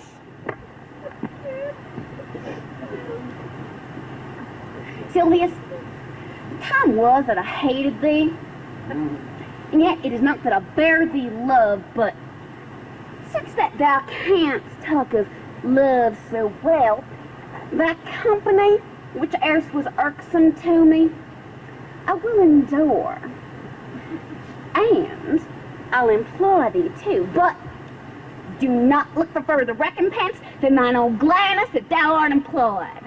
So holy and so perfect is my love, and I in such a poverty of grace, I think it a most plenteous crop to glean the broken ears after the main harvest reaps, loose now and then a scattered smile, and that I'll live upon. Knowest thou, the youth that spoke to me ere while? Not very well, but I have met him oft, and he hath bought the cottage in the bounds old Carlet was once master of. I think that I love him, though I asked for him. 'Tis but a peevish boy! Yet he talks well. But what care I for words? Yet, words do well when he that speaks them pleases those that hear. It is a pretty youth. Not very pretty. But sure he's proud. Oh, and his pride, it becomes him. He'll make a proper man. Oh, the best thing in him is his complexion. I'm faster than his tongue to make a fence. His eyes did hand it up. He's not very tall. Yeah, for his years, he's tall. His leg, his butt. So. And yet, 'tis well. Oh, there's a pretty redness in his lip, a little riper, more lusty red than that mixed in his cheek. Oh!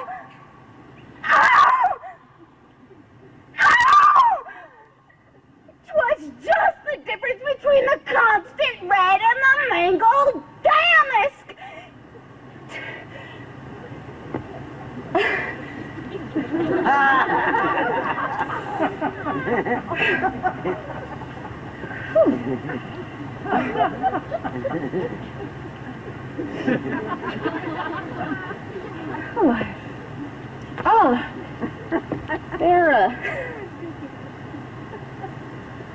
These some women, Sylvius, had they marked him in parcels as I did. Would have gone near to fall in love with him, but for my part, I love him not, nor hate him not. Yet I have more cause to hate him than to love him. But what did he do to chide at me? He said mine eyes were black, and my hair black. Oh, now I'm remembered scorned at me. Marvel why I answered not again. But it's all one. Omittance is no quittance. I'll write to him a very taunting letter. And thou shalt bear it. Wilt thou, Sylvia? Oh, baby, with all my heart. I'll write it straight. Matters in my head and in my heart. I'll be bitter within and passing short. Go with me, Sylvius.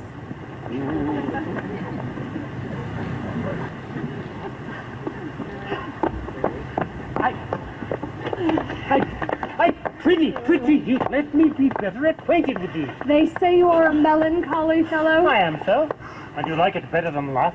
Those that are in the extremity of either are abominable fellows and betray themselves worse than drunkards. Why, 'tis good to be sad and say nothing. Why, then 'tis good to be a post. I have neither the scholar's melancholy, which is emulation, nor the musician's, which is fantastical, nor the courtier's, which is proud, nor the soldier's, which is ambitious, nor the lawyer's, which is politic, nor the lady's, which is nice, nor the lover's, which is all these. But it is a melancholy of mine own, compounded of many simples, extracted from many objects, and indeed the sundry's contemplation of my travels, in which my often rumination wraps me in a most humorous sadness. A traveler. By my faith, you have great reason to be sad. I fear you have sold your own lands to see other men's, and to have seen much and to have nothing, is to have rich eyes and poor hands. Yes, I have gained my experience. And your experience makes you sad? I'd rather have a fool to make me merry than experience to make me sad, and to travel for it, too. Good day and happiness, dear Gannett. Rosalind, God be with you. And you talk in blank verse. Farewell, Monsieur Traveler. Why, how now, Orlando? Where have you been all this while? You, a lover, and you serve me such another trick, never come in my sight more. I come, fair Rosalind, I come within an hour of my promise. break an hour's promise in love? He that will divide a minute into 1,000 parts and break it a part of 1,000 parts of a minute in the affairs of love, it may be well said of him that Cupid hath cleft him of the shoulder, but I'll warrant him heart whole. Pardon me. Ah, dear Rosalind. Nay, and you be so tardy. Come no more in my sight. I had a sleepy wound of a snail.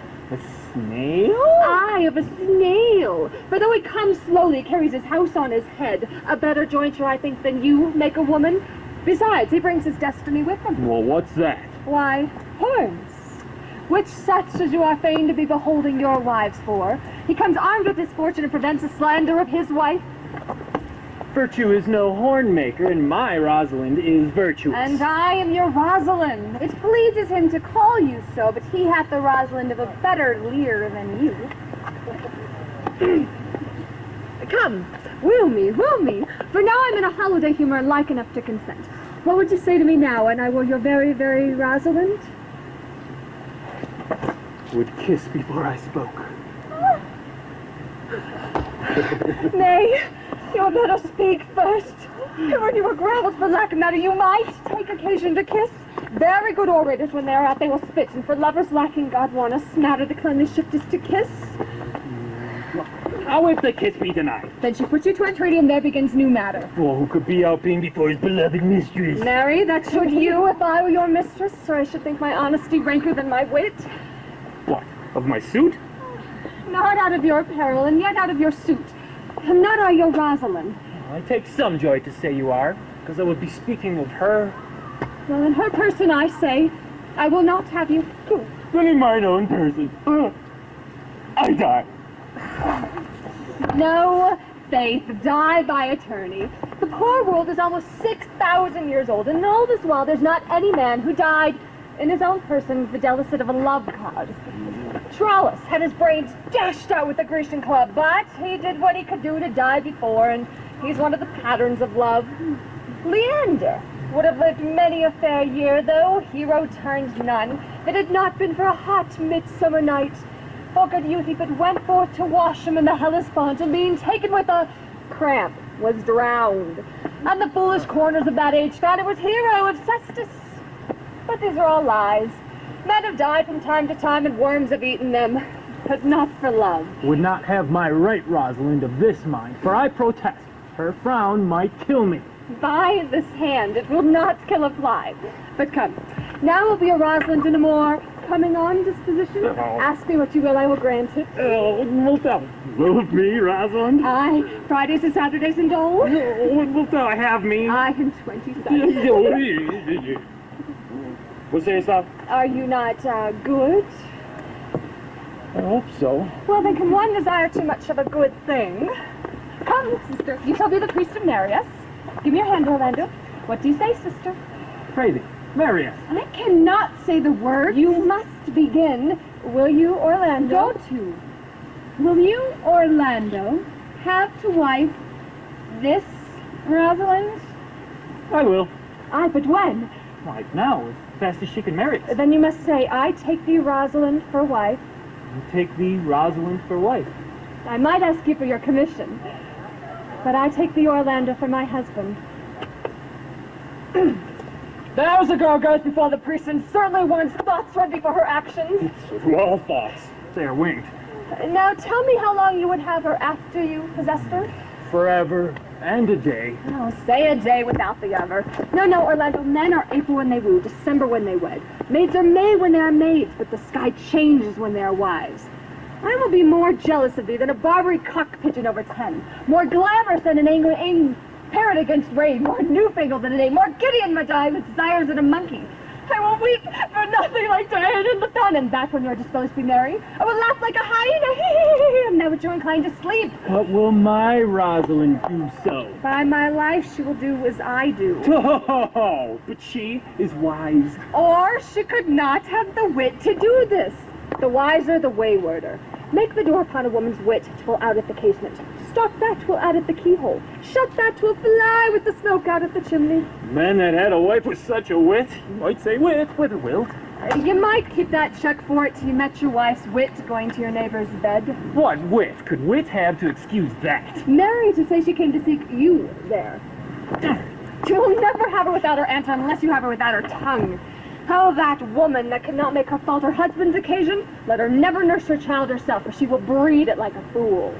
When daisies pied and violets blue, and lady smocks all silver white, and crocus buds of yellow hue do paint the meadow with delight.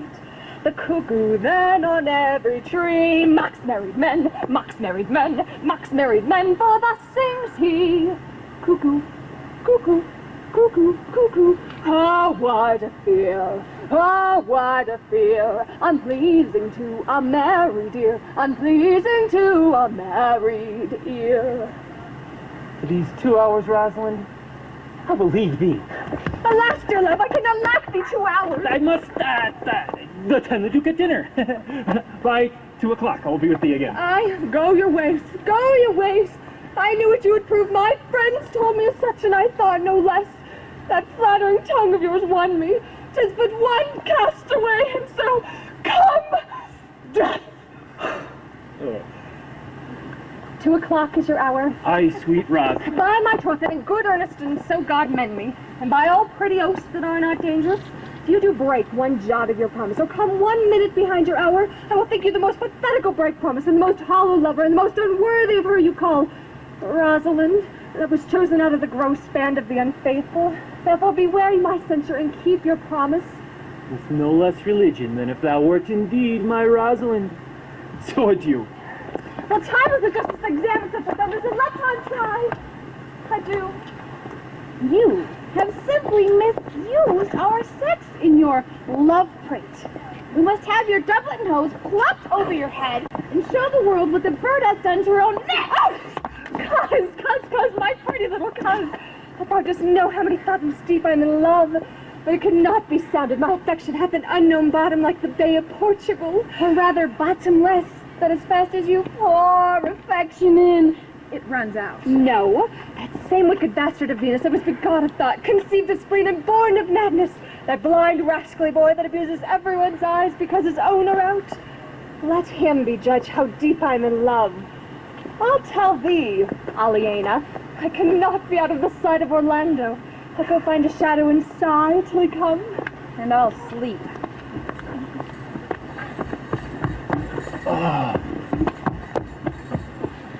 What pace, good Audrey? I'll fetch up your goats, Audrey. And how, Audrey? Am I the man yet? Doth my simple features content you? Your features? Lord warn us, what features? Truly I would the gods had made thee poetical. I do not know what poetical is. Is it honest and feeding word? Is it a true thing? No, truly, for the truest poetry is the most feigning, and lovers are given to poetry, and what they swear in poetry may be said as lovers. They do feign. Do you wish then that the gods had made me poetical? I do, truly, for thou swearest to me thou art honest. Now, if thou wert a poet, I might have some hope that thou didst feign. Would you not have me honest? No, truly, unless thou wert hard favored, for honesty coupled to beauty is to have honey a sauce to sugar. A material fool. Well, I'm not fair, and therefore I pray the gods make me honest. Truly, and to cast away honesty upon a foul slut were to put good meat into an unclean dish. Uh-oh. I am not a slut, though I thank the gods I am foul. Well, praise be the gods for thy foulness. Sluttishness may come hereafter. But be it as it may be, I will marry thee. And to that end I have been with Sir Oliver Martex, the vicar of the next village, who has promised to meet us here in the forest and to couple us. I would fain see this meeting. Well, the gods give us joy. Amen. A man may, if he were of a fearful heart, stagger in this attempt. For here we have no temple but the woods, no assembly but horned beasts. As horns are odious, they are necessary. It is said, many a man has no end of his goods. Right. Many a man has good horns and knows no end of them. Well, that is the dowry of his wife. 'Tis none of his own getting. Is the single man therefore blessed? No. As a walled town is more worthier than a village, so is the forehead of a married man more honorable than the bare brow of a bachelor. Ah, here comes Sir Oliver. Sir Oliver Martex, you are well met. Will you dispatch us under this tree, or shall we go with you to your chapel? Is there none here to give the woman? I will not take her on gift of any man. Truly, she must be given her the marriage not lawful. Proceed! Proceed! I'll give her. Good even, good master, what you call? How do you, sir? God help you for your last company. You are very well met. I'm very glad to see you. Will you be married, Marty? As the ox hath his bow, sir, the horse's curb and the pigeon his bills, so man hath his desires. And his pigeon's bill, so wedlock would be, nibbling. And will you, being a man of your breeding, be married under a bush like a beggar? Hie you to church, and have a good priest that can tell you what marriage is. This fellow will but join you together as they join wainscot. Then one of you will prove a shrunk panel and, like green timber, warp. Warp! I am not of the mind, but I would be better to be married of him than of another, for he is not like to marry me well. And not being well married, it is a good excuse for me hereafter to leave my wife. Go thou with me, and let me counsel thee. Come, sweetheart, we must be married, and we must live in Baudry. Farewell, good Master Oliver. Not, oh, sweet Oliver, oh, brave Oliver, leave me not behind thee, but wind away, begone, I say, I will not to wedding with thee. 'Tis no matter. Ne'er fantastical name of them all shall flout me out of my calling. How say you now? Is it not past 2 o'clock in here, much Orlando? I warrant you, with pure love and troubled brain, he hath taken his bow and arrow and is gone forth to sleep. Who comes here? Whoa! My errand is to you, fair youth, my gentle Phoebe. Didn't he give you this? I know not the contents, but alas, I guess by the stern brow and waspish action she'd have used as she was writing of it, it bears an angry tenor. Pardon me, but I'm as a guiltless messenger. Patience herself would startle at this letter and play the swaggerer. Bear this, bear all. She says I'm not fair, that I lack manners. She calls me proud, and she could not love me were man as rare as phoenix. Odds my will, her love is not the hare I do hunt. Why writes she so to me? Well, shepherd, well, this is a letter of your own device. No, I protest. I know not the contents. Phoebe did write that. I saw her hand. She had a leathern hand, a freestone-colored hand. I verily did think her old gloves were on, but 'twas her hand.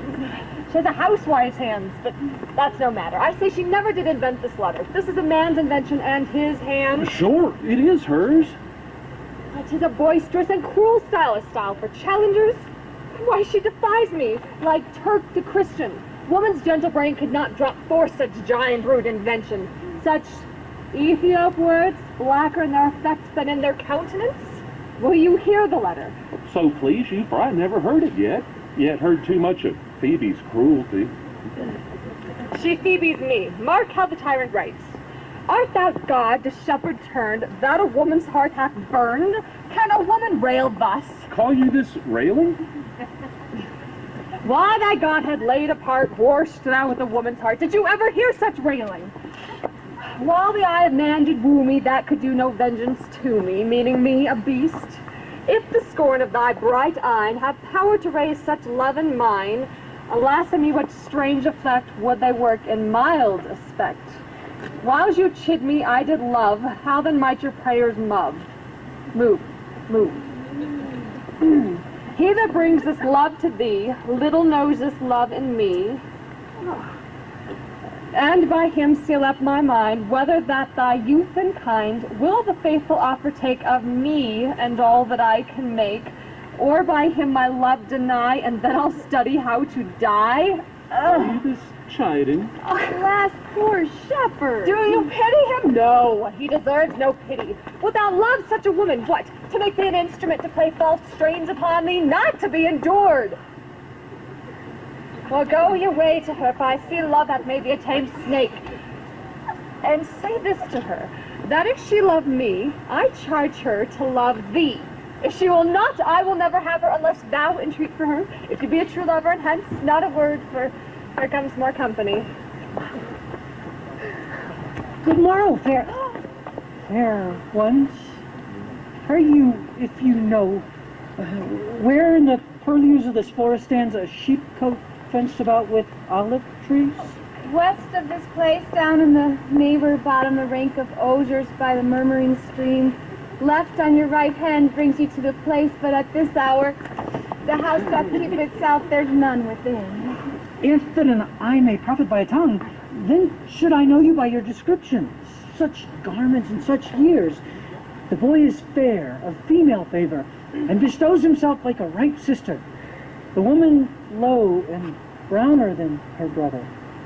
Are not you the owner of the house I did inquire for? It is no boast being asked to say we are. Orlando doth commend him to you both, and to that shepherd that he calls his Rosalind, he sends this bloody napkin. Are you he? I am. What must we understand by this? Some of my shame, if you will know of me, what man I am, and how and why and where this handkerchief was stained. I pray you, tell it. When last the young Orlando parted from you, he left a promise to return again within an hour, and pacing through the forest, chewing the food of sweet and bitter fancy, lo, what befell!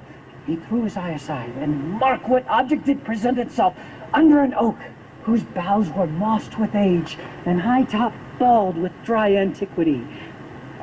A wretched, ragged man, o'ergrown with hair, lay sleeping on his back. About his neck, a green and gilded snake had wreathed itself, who with her head nimble in threats approached the opening of his mouth. But suddenly, seeing Orlando, it unlinked itself, and with indented glides did slip away into a bush, under which bush's shade a lioness, with udders all drawn dry, lay crouching, head on ground, with cat-like watch, when that the sleeping man should stir, for 'tis the royal disposition of that beast to prey on nothing that doth seem as death. This scene, Orlando did approach the man, and found it was his brother, his elder brother. I have heard him speak of that same brother. He did render him the most unnatural that lived amongst men. And well he might so do, for well I know he was unnatural. But to Orlando, did he leave him their food for the sexton hungry lioness? Twice did he turn his back, and purpose so. But kindness, nobler ever than revenge, and nature, stronger than his just occasion, made him give battle to the lioness, who quickly fell before him, in which, hurtling from miserable slumber, I await. Are you his brother? Wast you he rescued? Was it you that did so oft contrive to kill him? 'Twas I, but 'tis not I. I do not shame to tell you what I was, since my conversion so sweetly tastes, being the thing I am. But for the bloody napkin. By and by, when from the first to last betwixt us two, tears our countenance had most kindly bathed, as how I came into this desert place. In brief, he led me to the gentle Duke, who gave me fresh array and entertainment, committing me unto a brother's love, who led me instantly unto his cave. There stripped himself, and here upon his arm the lioness had torn some flesh away, which all this while had bled, and now he fainted, and cried in fainting upon Rosalind.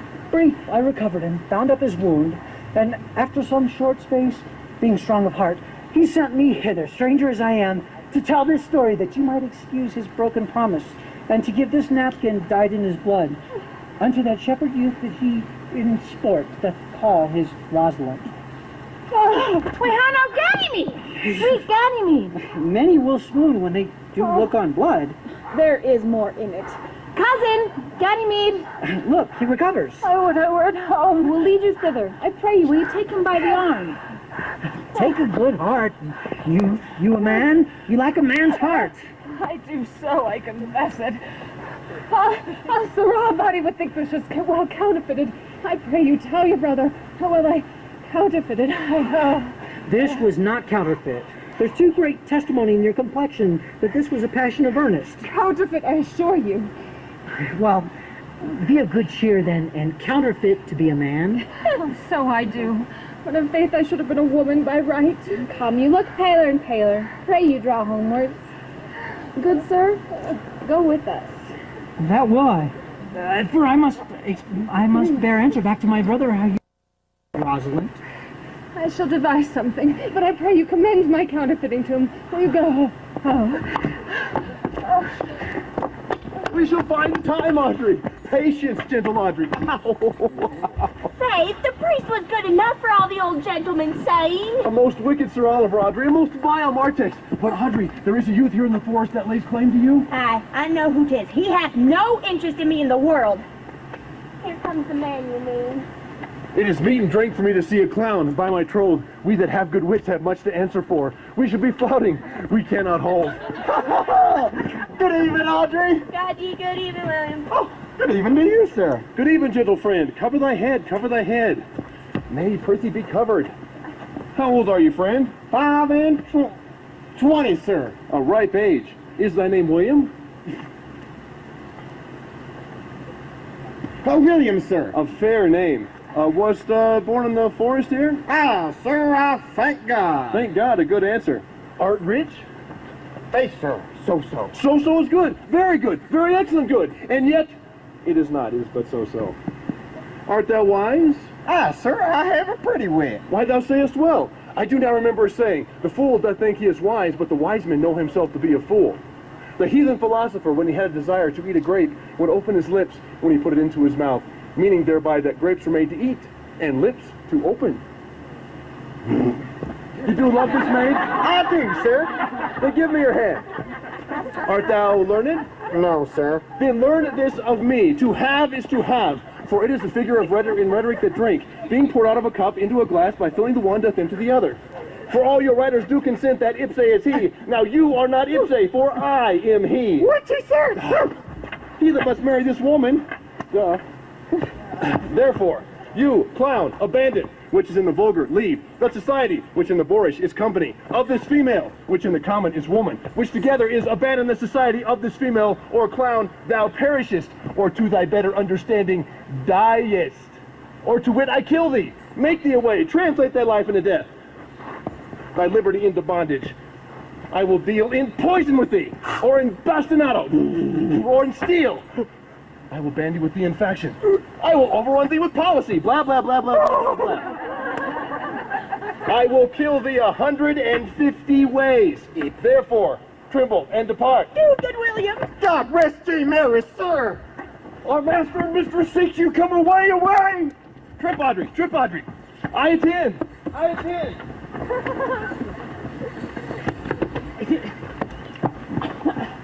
Is it possible that on such little acquaintance you should like her? And then you should love her? And loving woo? And wooing she should grant? And will you persever to... enjoy her? Oh, neither call the giddiness of it in question, the poverty of her, the brief acquaintance, my sudden wooing, nor her sudden consenting. But say with me, I love Aliena. Say with her that she loves me too. Consent with us both that we might enjoy each other. It shall be to your good. From my father's house and all the revenues that were old Sir Roland's will I estate upon you, and here live and die a shepherd. You have my consent. Let the wedding be tomorrow. Thither will I invite the Duke and all contented followers. Go you, prepare Aliena. For look you, here comes my Rosalind. God save you, brother. And you, fair sister? Oh, my dear Orlando, how grieves me to see thee wear thy heart in a scarf. It is my arm. I thought thy heart had been wounded with the claws of a lion. Wounded it is, but with the eyes of a lady. Did your brother tell you how I counterfeited a swoon when he showed me your handkerchief? I in greater wonders than that. Oh, I know what you are. Nay, 'tis true. There was never anything so sudden but the fight of two rams and Caesar's thrasonical brag of I came, saw, and overcame. For your brother and my sister no sooner met but they looked. No sooner looked but they loved. No sooner loved but they sighed. No sooner sighed but they asked one another the reason. No sooner knew the reason but they sought the remedy. And in these degrees that they made a pair of stairs to marriage which they will climb incontinent. Or else be incontinent before the marriage. Clubs cannot part them. They shall be married tomorrow, and I will invite the Duke to the nuptial. But oh, how bitter a thing it is to look into happiness through another man's eye. And so much the more shall I tomorrow be at the height of heart heaviness. By how much I shall think my brother happy in having what he wishes for. Why then tomorrow I cannot serve your turn for Rosalind? Oh, I can live no longer by thinking. I will weary you then no longer with idle talking. Believe if you can that I can do strange things. I have since I was 3-year-old conversed with a magician, most profound in his art and yet not damnable. If you do love Rosalind, so near your heart as your gesture cries out, when your brother marries Aliena, shall you marry Rosalind? I know into what straits of fortune she is driven, and it is not impossible to me, if it appear not inconvenient to you, to set her before your eyes tomorrow, human as she is, and without any danger. Speakest thou in sober meanings? By my life I do, which I tender dearly, though I say I'm a magician. Therefore put you in your best array, for if you'll be married tomorrow, you shall, and to Rosalind, if you will. Look, here comes a lover of mine and a lover of hers.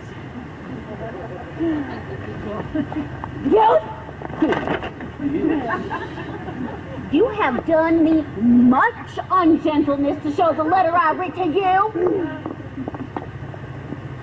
I care not if I have. It is my study to seem despiteful and ungentle to you. You are there followed by a most faithful shepherd. Look upon him, love him, he worships you. Good shepherd, tell this youth what it is to love. It is to be all made of sighs and tears. And so am I for Phoebe. And so am I for Ganymede. And so am I for Rosalind. And so am I for no woman. It is to be all made of faith and service. And so am I for Phoebe. And so am I for Ganymede. And so am I for Rosalind. And so am I for no woman. It is to be all made of fantasy, all made of passion, all made of wishes, all adoration, duty, and observance, all humbleness, patience, and impatience, all purity, all trial, all obedience. And so am I for Phoebe. And so am I for Ganymede. And so am I. And so am I for no woman. If this be so, why blame you me to love you? If this be so, why blame you me to love you? If this be so, why blame you me to love you? Who do you speak to? Why blame you me to love you? To her that which is not here, nor doth not here. Pray you no more of this. 'Tis like the howling of Irish wolves against the moon. I will help you, if I can. I would love you, if I could. Tomorrow, meet me all together. I will marry you, if ever I marry a woman, and I'll be married tomorrow. I will satisfy you, if ever I satisfied man, and you shall be married tomorrow.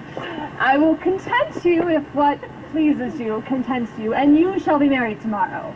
As you love Rosalind meet, as you love Phoebe meet, and as I love no woman, I'll meet.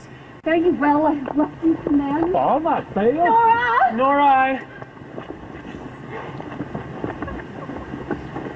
Tomorrow is a joyful day, Audrey. Tomorrow we will be married. I do desire with all my heart, and I hope it is no dishonest desire to be a woman of the world.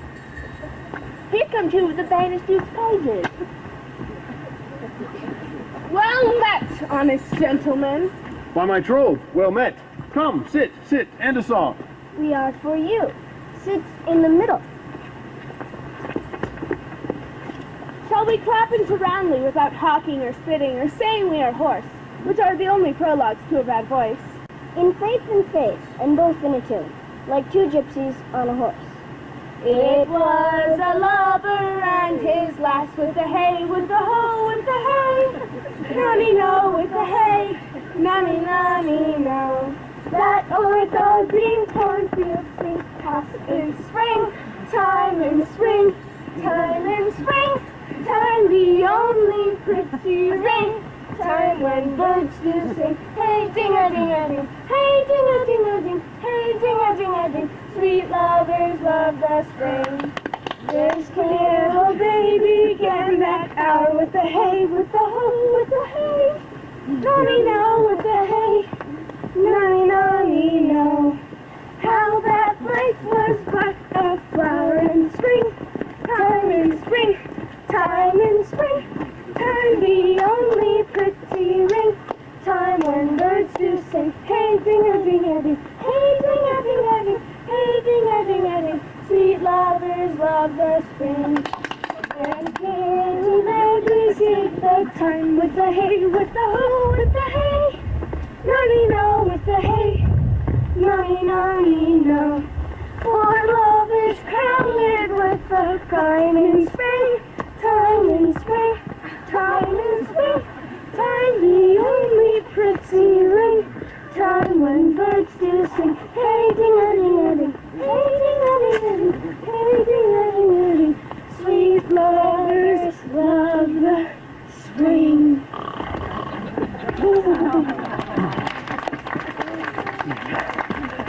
Truly, young gentlemen, though there was no great matter in the ditty, yet I found the note quite untunable. You are deceived, sir. We kept time. We lost not our time. By my troth, yes, I count it as time lost to hear such a foolish song. God be with you, and God mend your voices. Come, Audrey.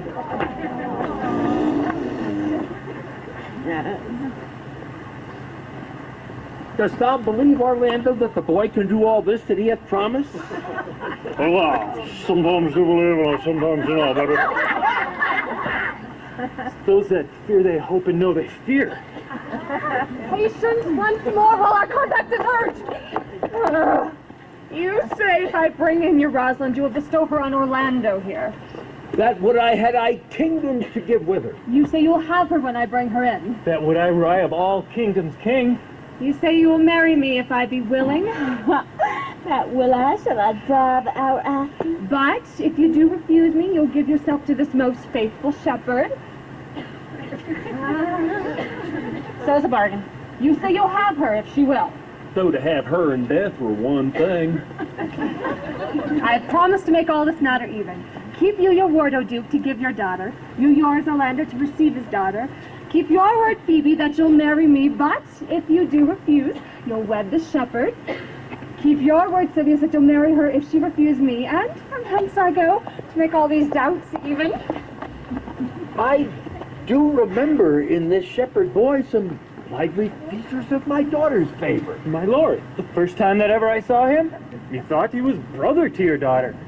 But, my good lord, this boy is forsborn, but been tutored in the rudiments of many desperate studies by his uncle, whom he reports to be a great magician, obscured in the circles of this forest. There is sure another flood toward, and these couples are coming to the ark. Here comes a pair of very strange beasts, which in all tongues are called fools. Salutation and greeting to you all. Good my lord, give him welcome. This is the motley-minded gentleman that I have so often met in the forest. He hath been a courtier. He swears. If any man doubt that, let him put me to my purgation. I have trod a measure. I have flattered a lady. I have been politic with my friend, smooth with mine enemy. I have undone 3 tailors.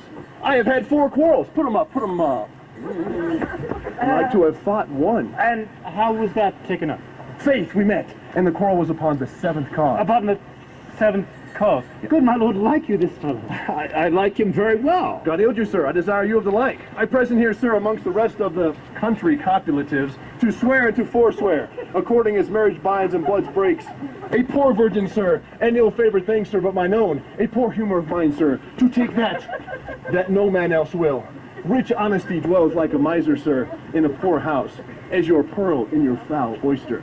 I find him very swift and sententious. According to the fools both, sir, and such dulcet diseases. This is not a rare fellow, my lord. He's as good at anything, and yet a fool. He uses his folly like a stalking horse, and under the presentation of that, he shoots his wit.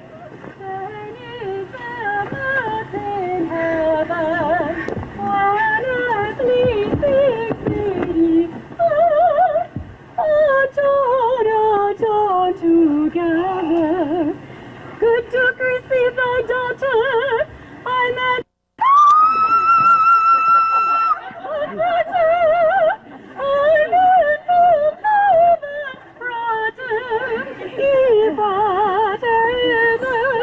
that thou might join our hand with his, whose heart within our bosom is, whose heart within our bosom is.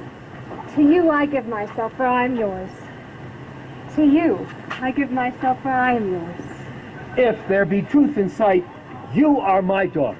There be truth in sight. You, my Rosalind. In sight and shape be true? Why then, my love, I do. I'll have no father if you be not he. I'll have no husband if you be not he, nor no red woman if you be not she. Peace-ho! I bar confusion, 'tis I must make conclusion of these most strange events. Here's 8 that must take hands to join in Hymen's bands. If truth holds true contents, you and you no cross shall part. You and you are heart and heart. You to his love must accord, or have a woman to your lord. You and you are sure together as winter to foul weather. Whilst the wedlock hymn we sing, feed yourself in questioning, that reason wander may diminish, how thus we met, and these things finish. Oh, my dear niece, welcome art thou to me. Even daughter welcome in no less degree. I will not eat my word. Now thou art mine. Thy faith my fancy to thee doth command. Let me have audience for a word or two.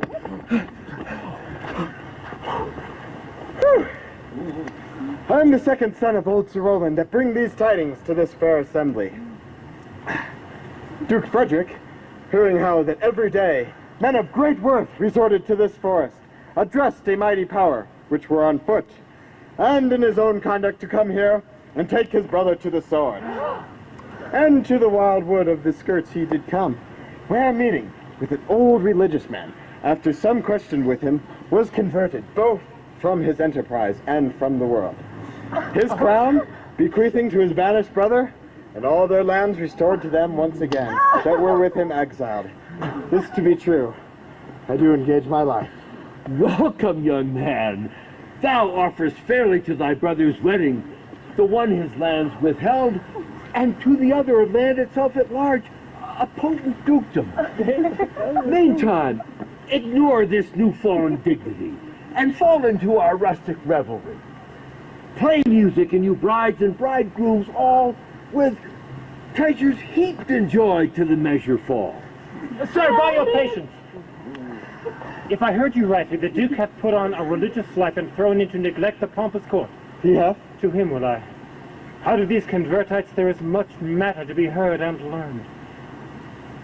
You, to your former honor I bequeath. Your virtue and your patience much deserves it. You, to a love that your true faith doth merit. You, to your lands and love and great allies. You, to a long and well-deserved bed. And you, to wrangling. For thy loving voyage is but 2 months victualled. So, to your pleasures, I am for other than for dancing measures. Stay, Jaques, stay. To see no pastimes I. What you would have, I'll stay to know at your abandoned cave. Proceed, proceed. We shall begin these rites as we do trust they'll end in true delights.